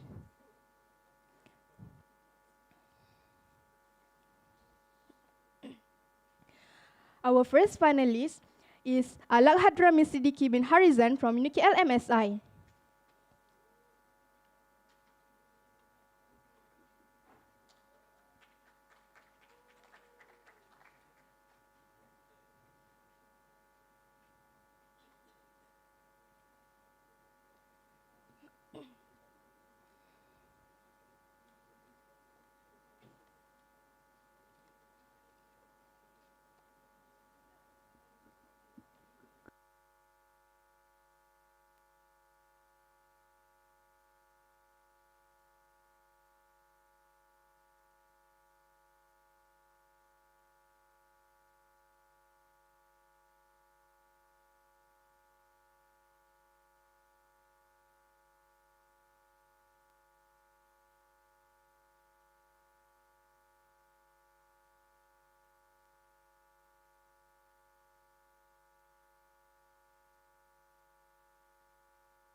Two minutes will be given to you for the preparation. A bell will be the ring after 2 minutes to allow participants to present their topics.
Ladies and gentlemen, our first finalist is Alak Hadrami Siddiqui bin Harizan from UniKL MSI, and the title of the speech is Celebrating 24 Years of UniKL Through Art and Culture. Test.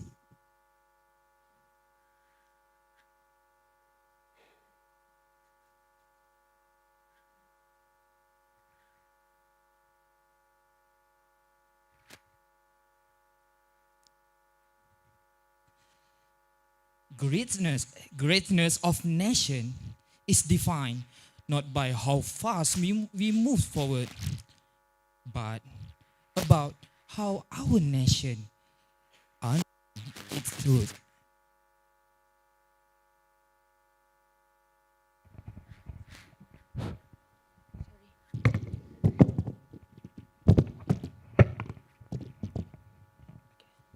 Test. 1, 2, 3, 1, 2, 3.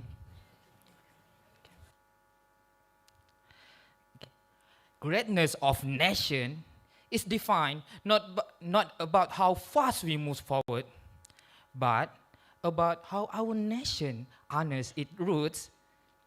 This truth reminds us that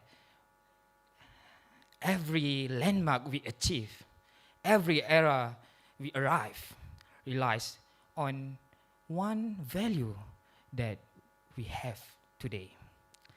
Progress is a deliberate progress is not just an action. It's a deliberate action of courage, passion, and vision.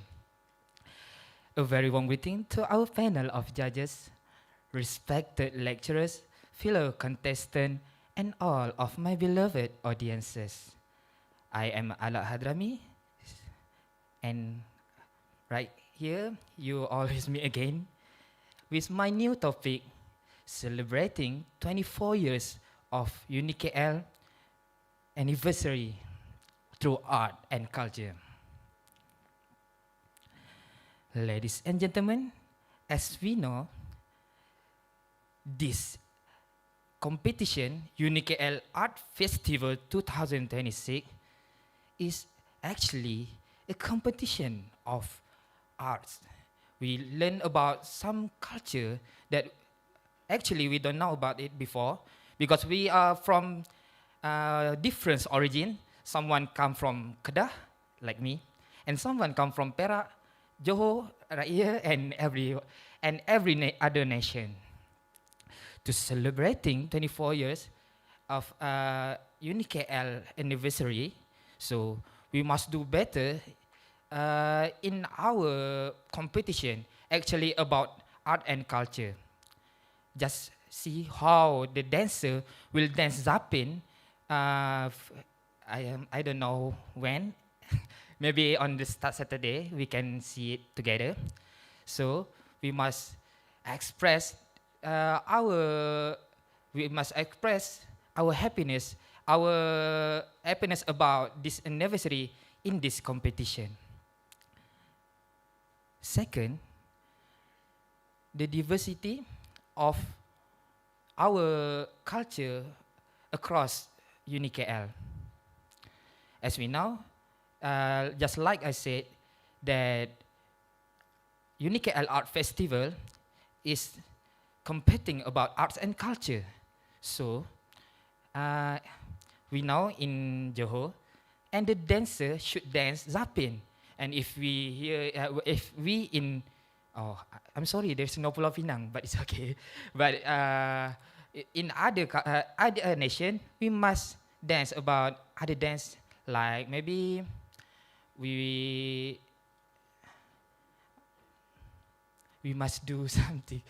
Maybe if there is, we are competing in other nation, we don't do the Zapin, we do the what that nation have. Through that, we can express and enjoy the UniKL 24 anniversary by culture and art. And then, as you know, UniKL have multiple courses. We have like nursing, maybe we have like engineering. Of course, there's more engineering like aircraft, maybe like ship and machine. So, through what we learn, we can express it using art and culture. Maybe if you build a machine, I know that that machine must be made by a good material or something like that. But at the outside of the machine, we could make some some art that define our culture.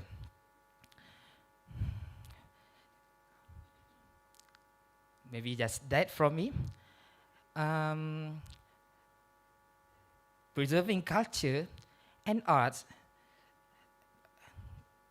is something obligate to every generation. Every generation have their own responsibilities, but our choice that our choice that show that we want to do it or not. So just that's all from me. I'm sorry for my little knowledge about this topic, but it's okay. Maybe I will do better next year. Okay, that's all from me. Assalamualaikum warahmatullahi wabarakatuh. Thank you, Adlak Hadrami, for the presentation. Let's give our first finalist another round of applause.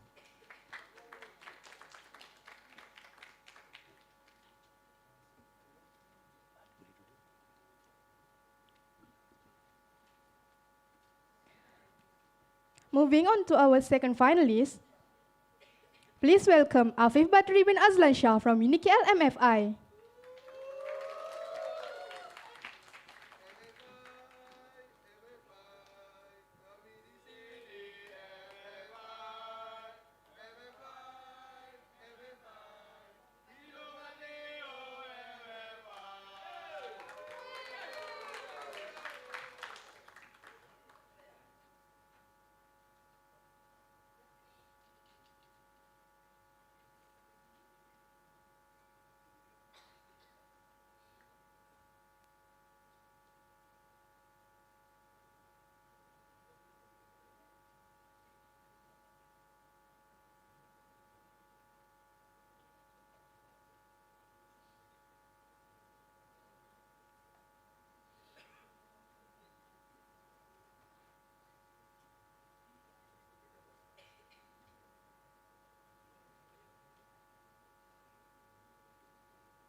Please welcome our second finalist, Afif Badri bin Azlan Shah from UniKL MFI.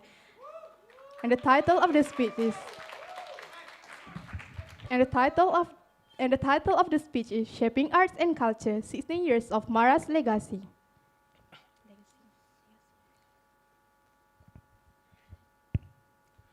Ladies and gentlemen, don't you just love our traditions? Well, I wonder, what if one day our traditional music falls silent? What if one day our traditional dances are no longer presented? What if one day our traditional instruments are no longer played? What if one day our traditional arts are no longer celebrated? Those are the questions that we need to confront, because the heritage that we neglect today will risk the very meaning of us being a Malaysia. For the heritage that we neglect today, we will lose ourselves, our nation, in most heavy, our identity. So, with that being said, let me invite all of you to journey with me through a reflection on shaping arts and culture through Mara's legacy. I wonder, don't you just love our Daddy Mara? Yes. Dr. Ashraf Wajidi is the director of what we call the Mara, or Majlis Amanah Rakyat. It's a name in Malay for those of you who don't know. But Mara is not simply an establishment that giving out money.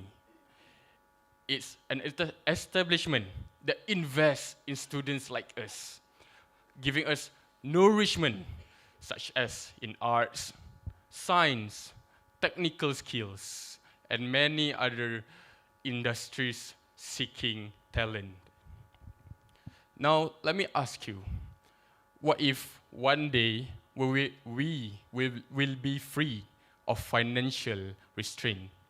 What if one day the world will be free to express this talent without needing to worry about money, income, bank statement, and anything else? But again, Mara is an establishment that helps our people. It gives out programs, it gives out facilities, it gives out campuses. Because why? Why, I ask you, ladies and gentlemen? Again, Mara is expecting very highly of us. They expect much, much more from us. Us to go international, worldwide. They want the whole world to know our name. And that is, yes, and that is how Mara's legacy not only strengthened its name, but it also helped to nurture ourselves, our blood and flesh, and last but not least, our mind, soul, and identity. So, after all of these efforts that the Mara had been giving out to us, what can we do to reciprocate it? Like this, we can involve ourselves, such as in UniKL Arts 2026 festivals. Yes, we can involve ourselves in technical competition. We can involve ourselves in musical shows. We can involve ourselves in as a MC volunteer, right? Yes. Okay. So through this financial investment, not only financial, I can dare say that it's also a spiritual investment, skill investment, development investment. Because after all of this, again, we are expected to make a name for ourselves. So ladies, may I ask all of us to kindly raise our hand to make a promise. Shall we? As long as we have the strength to move forward, we will stand guard, loving our traditions. We will stand guard, protecting our culture. And as long as we are privileged to be the generation of today, we will not let the legacy of our forebears to be buried underneath the soil of time, buried underneath the soil of modernization. Up. For remember, this heritage is not to be kept for ourselves alone. It is ours to nurture and pass on from one generation to the next. So, I ask you again, ladies and gentlemen, for one last time, can we promise ourselves these things? That will be all from me. Thank you.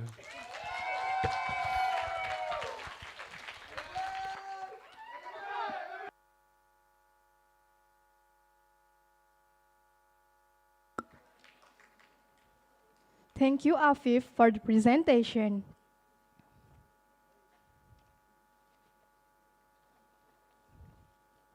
We now proceed with our third finalist. Please welcome Muhammad Haziq Hakimi bin Rosli from UniKL MyMed.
Please welcome Muhammad Haziq Hakimi bin Rosli from UniKL MyMed.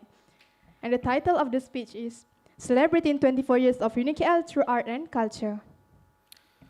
Testing, testing. 1, 2, 3.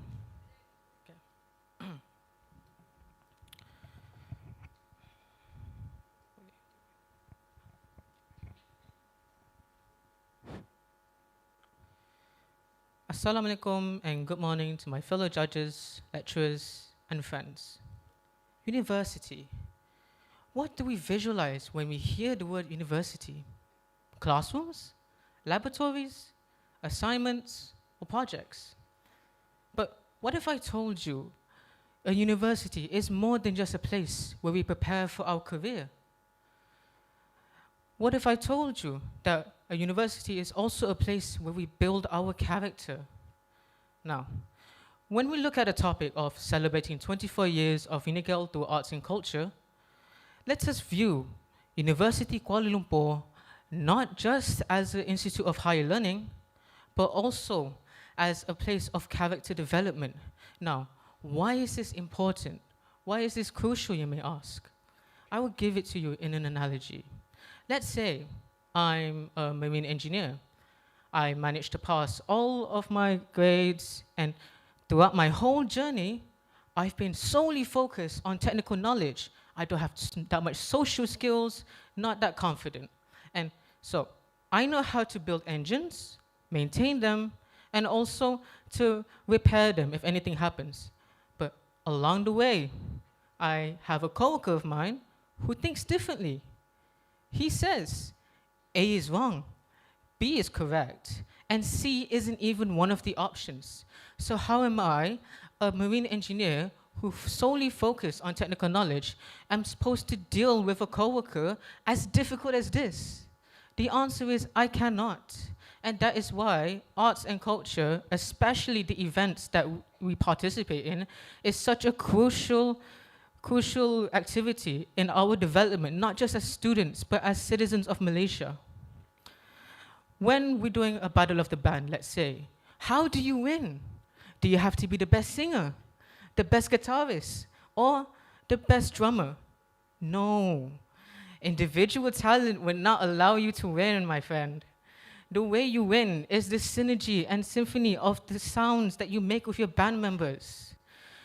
Oftentimes, a group of average talent band members will win against a single talented band member. So that's what I mean, and that's why I love UniKL. They force us, they tell us to go to these events, like CRIM or UAF. But CRIM, for example, it's where we are sent to become innovators. A bunch of students form groups, and they build mechanisms, contraptions, machines, ideas that no one has ever heard of or even thought. They share these ideas with the world, and they explain the innovation to the judges, and if they do it properly and correctly, they can get cash prize money. Yeah, everyone likes money, right? Yeah. But what if I told you that prize money is just a plus? The real benefit that we get is experience. What kind of experience, you may ask? The experience in handling high-stress situations. Let me tell you, let's say you're trying to do an interview, you want to get a job, so you're in front of an interviewer, but you feel less nervous. Why is that? Because you've been through this so many times before. You've felt these emotions many times. Remember that one time where you pitched your ideas in front of thousands of students? Or the other time where you're trying to explain your innovations with your judges, but they don't really understand your style of English, so you improvise your words. These experiences, whether it be good or bad, whether we win or lose, they shape us, they carry us to become who we are, who we lead ourselves in life. Now, this is important not only because we want to become the future of Malaysia. Well, yeah, we are, with the younger generation, of course. But if we solely focus on our technical knowledge, what about our ethics, our humanity? If we don't understand ourselves of who we are, why we're friends with this person, and our history, then sure, our generation can improve. The future of generations, the future of Malaysia's generations can improve the facilities, the infrastructure. But what about the harmony, the peace of us and citizens alike? Because if we solely focus on our improvements in Malaysia infrastructure, but we don't focus on our character development, how are we supposed to live in harmony amongst one another when we're ignorant and we're divided based on race, color, or even just our language. And that is why, with the topic of celebrating 24 years of UniKL's arts and culture, it is such a crucial activity that we must ensure is maintained from one generation of students to the other to ensure that the character that we develop for the next generation is good. Thank you.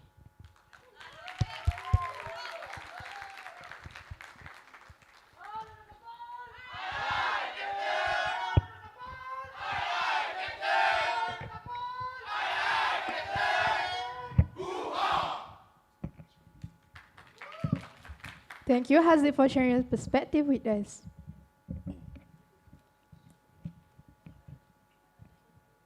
We should now welcome our fourth finalist. Please welcome Nur Azra Shahira binti Syahrul Azli from UniKL RCMP.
Please welcome Nur Azra Shahira binti Syahrul Azli from UniKL RCMP, and the title of the speech is The Role of Youth in Preserving Malaysia's Cultural Rhythm.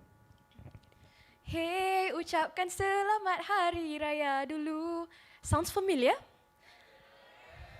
This song was sang by Aisyah Retno and her band, and it was all over everyone's FYP, be it on TikTok, Instagram, Twitter, and it was so famous during last year's Hari Raya. And if we were to think about it, what's so special? And what makes it great is this song is sang by our youth. So, ladies and gentlemen, A very good morning, and we're meeting again.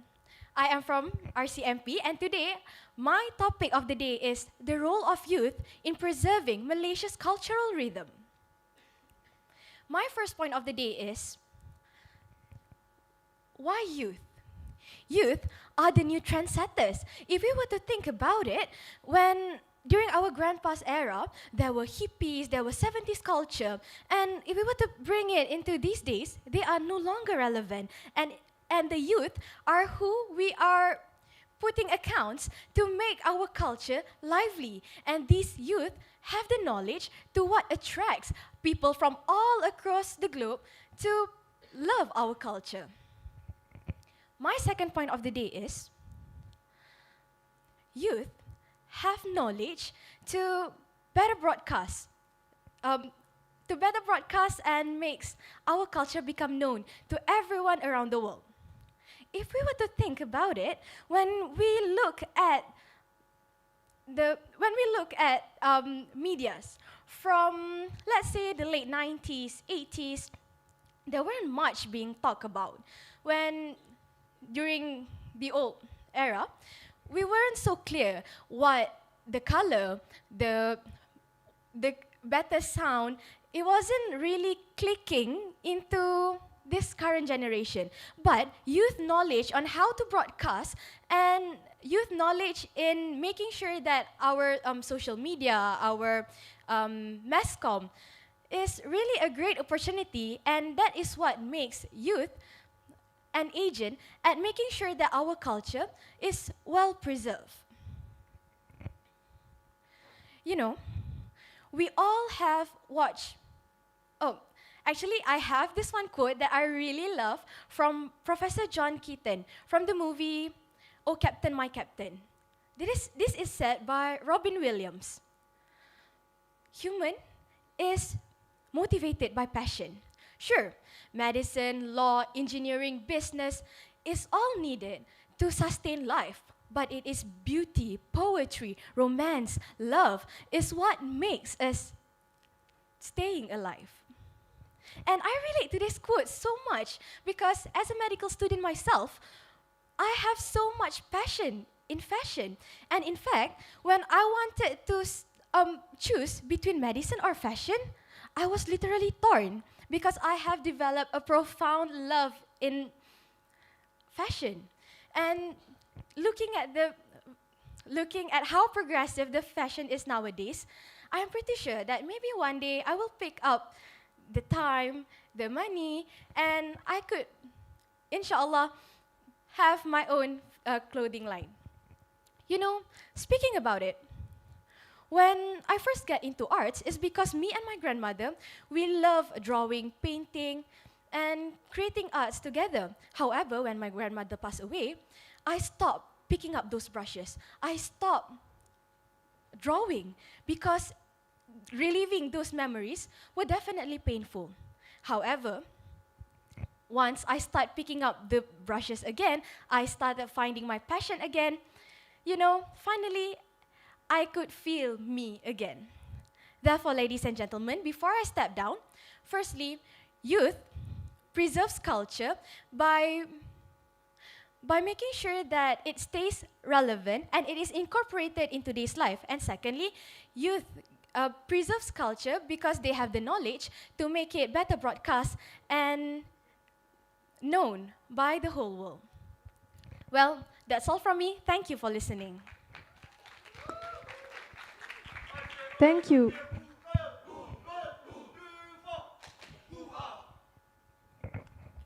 Thank you, Nur Ashraf. Thank you, Nur Azra, for the presentation.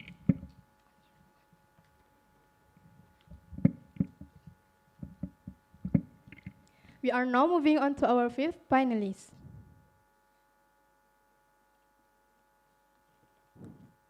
Please welcome Nuril Ashira binti Nazrul Akmal from UniKL Mestek.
Please welcome Nuril Ashira binti Nazrul Akmal from UniKL Maistek.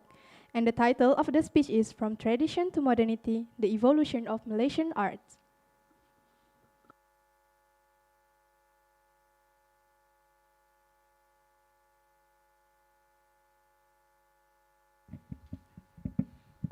Hello, test, test, okay.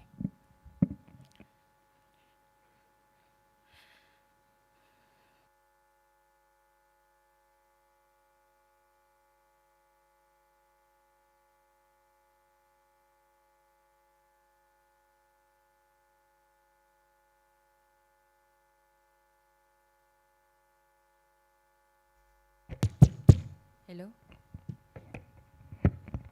Dikira masih juga. Akan tahu.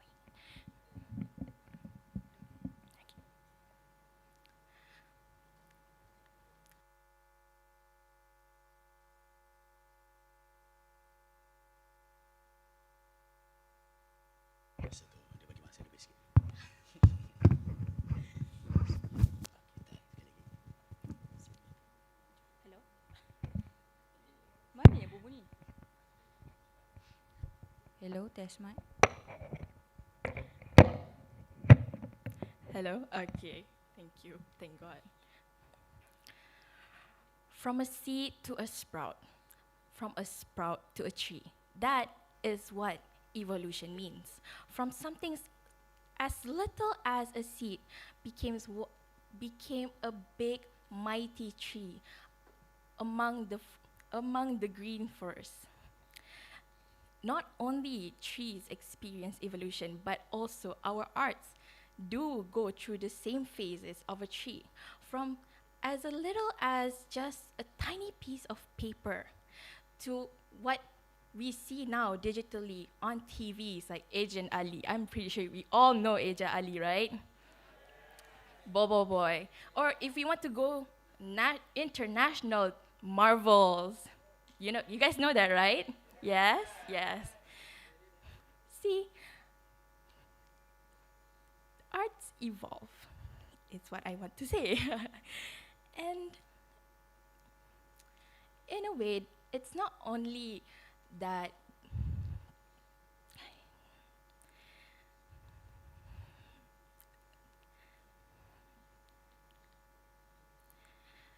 from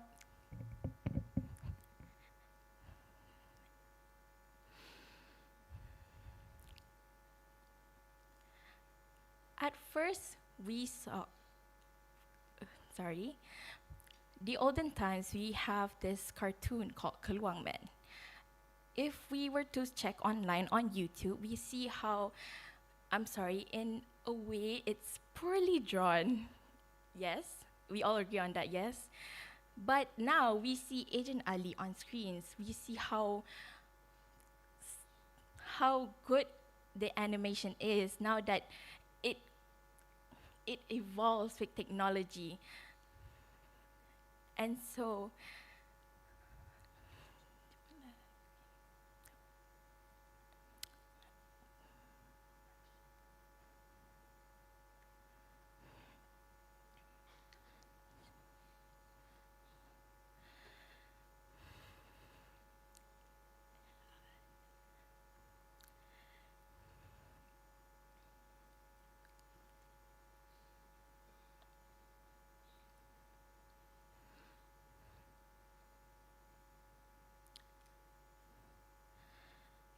if we were to look at a different perspective, we know wayang kulit. Wayang kulit is a piece of paper which we crafted into forming a character, right? But oftentimes we often got confused about the character as it is in a very abstract and oftentimes go unnoticed. When we see wayang kulit, we might get confused with this character and that character, and we got lost in translation somewhere. So now, evolution in arts in wayang kulit is that now we can find characters, famous cartoon characters being made into wayang kulit. For example, from what I saw online, is that there are wayang kulit creations of Marvel characters, DC, Batman, Superman, and locally there are also Agent Ali's wayang kulit paper piece. Okay.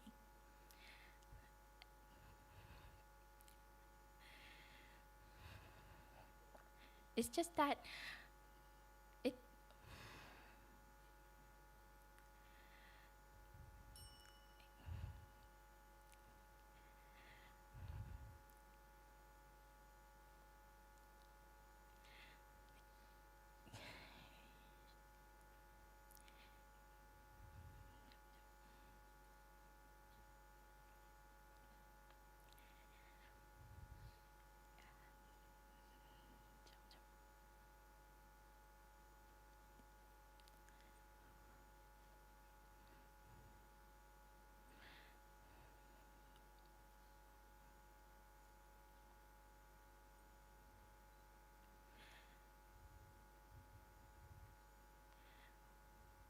we've seen batik.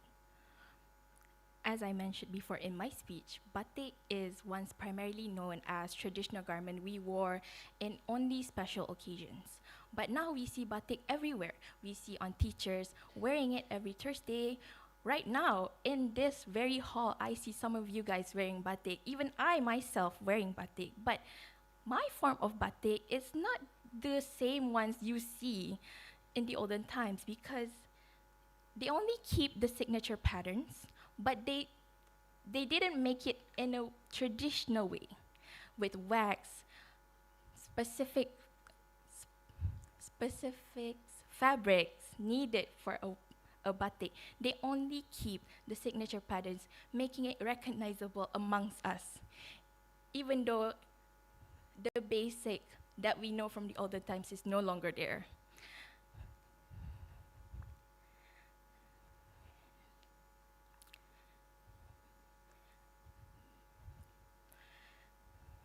Evolution does not always have to be something bad.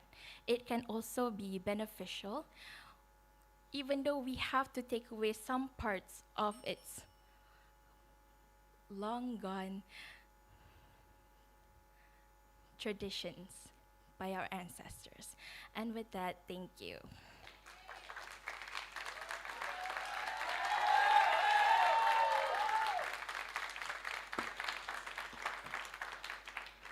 Thank you, Nuril Ashira, for the engaging presentation. Let's give our fifth finalist a round of applause.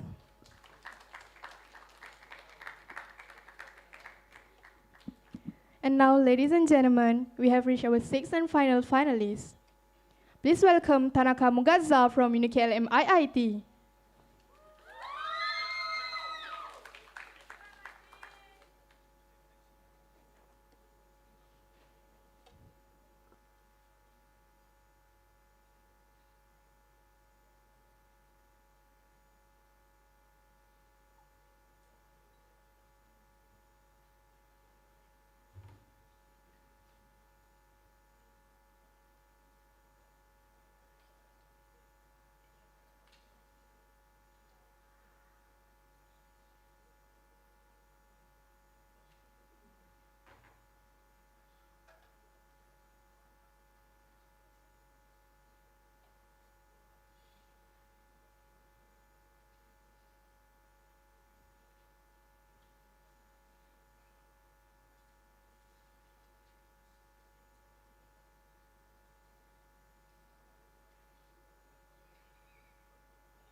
Please welcome Tanaka Mugaza from UniKL MIIT. And the title of the speech, Shaping Arts and Culture, 16 Years of Mara's Legacy.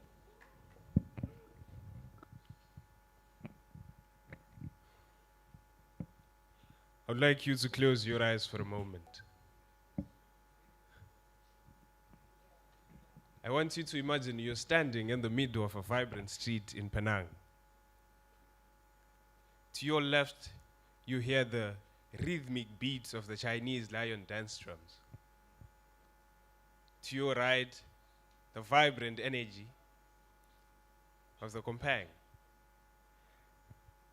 Somewhere behind you, the powerful echoes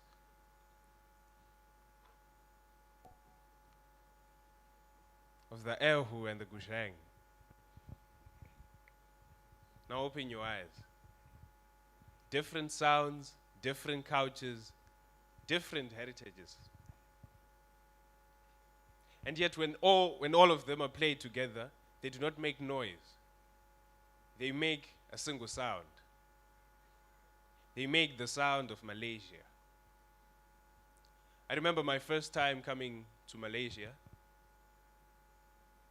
Everywhere I went, the desks, the chairs, the school board, everything had a label on it, Mara. At first I wondered, like,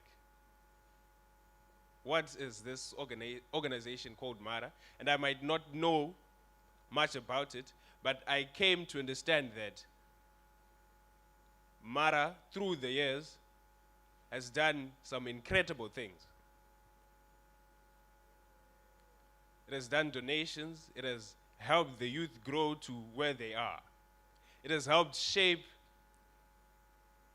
our culture and our arts. When you travel across our continent, we experience different things, different emotions. Mostly, we experience how every culture learned how to link with each other, how to diffuse into each other's cultures. Our cultures, our arts were shaped from a long time ago. Now, I want you to imagine you're sitting at a table, maybe in a mamak, or somewhere in a vibrant street where there are performances. Children playing on a stage, performers doing their act, people doing wayang kulit, performing with shadows.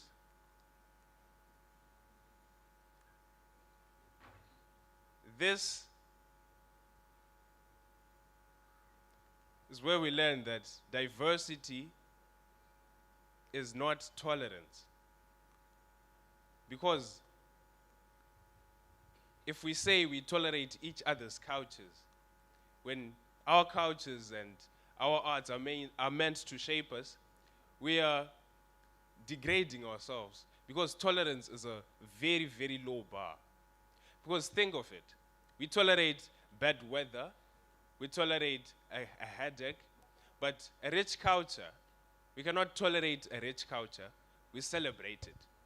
And there's no better vehicle for celebration than the arts.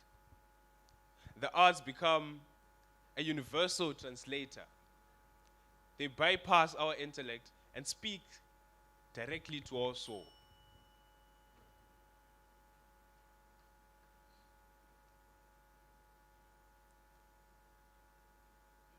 So, when we say we tolerate each other, we shouldn't use words like tolerate. We should use words like we enjoy each other's accommodation, each other's company. Because that's what makes us Malaysia. That is the beauty of Malaysia. It does something extraordinary. It turns strangers into friends, friends into family, and so on. So I would leave you with this final thought. When we talk about shaping our culture, our art, it isn't just something that's small, something that's measurable, something we should respect, something we should honor and practice for the rest of our lives. Thank you.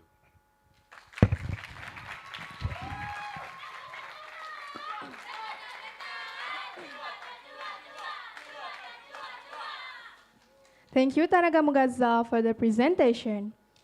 Ladies and gentlemen, that concludes the final round of the English Public Speaking Competition 2026.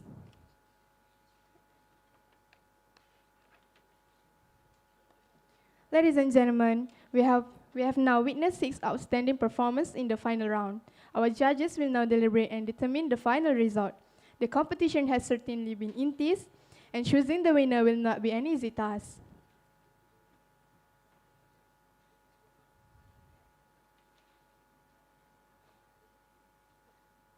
For ladies and gentlemen, the winner will be announced during the prize giving ceremony at 6 p.m. in the main hall.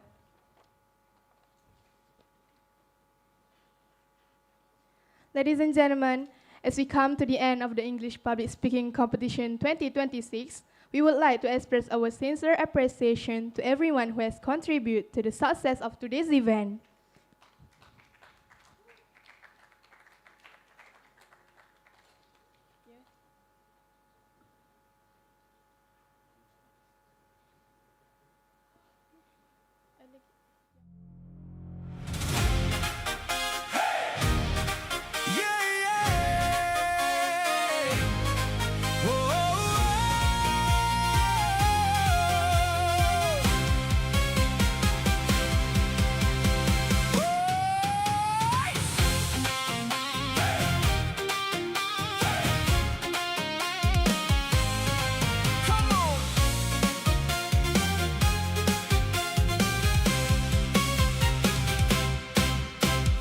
Bergema rantah di pentas cahaya, irama lama hidup semula. Dalam gemersik bunyi pusaka terukir jiwa bangsa. Gong berbunyi memanggil rasa, serunai lembut membuka cerita. Rentak zapin menyatu semua di bawah langit yang sama. Rentak warisan kita bergerak seiring masa. Tradisi takkan hilang selagi jiwa bernyawa. Bersatu dalam irama, langkah dan cita rasa. Dari akar budaya, Kita bangkit bersama.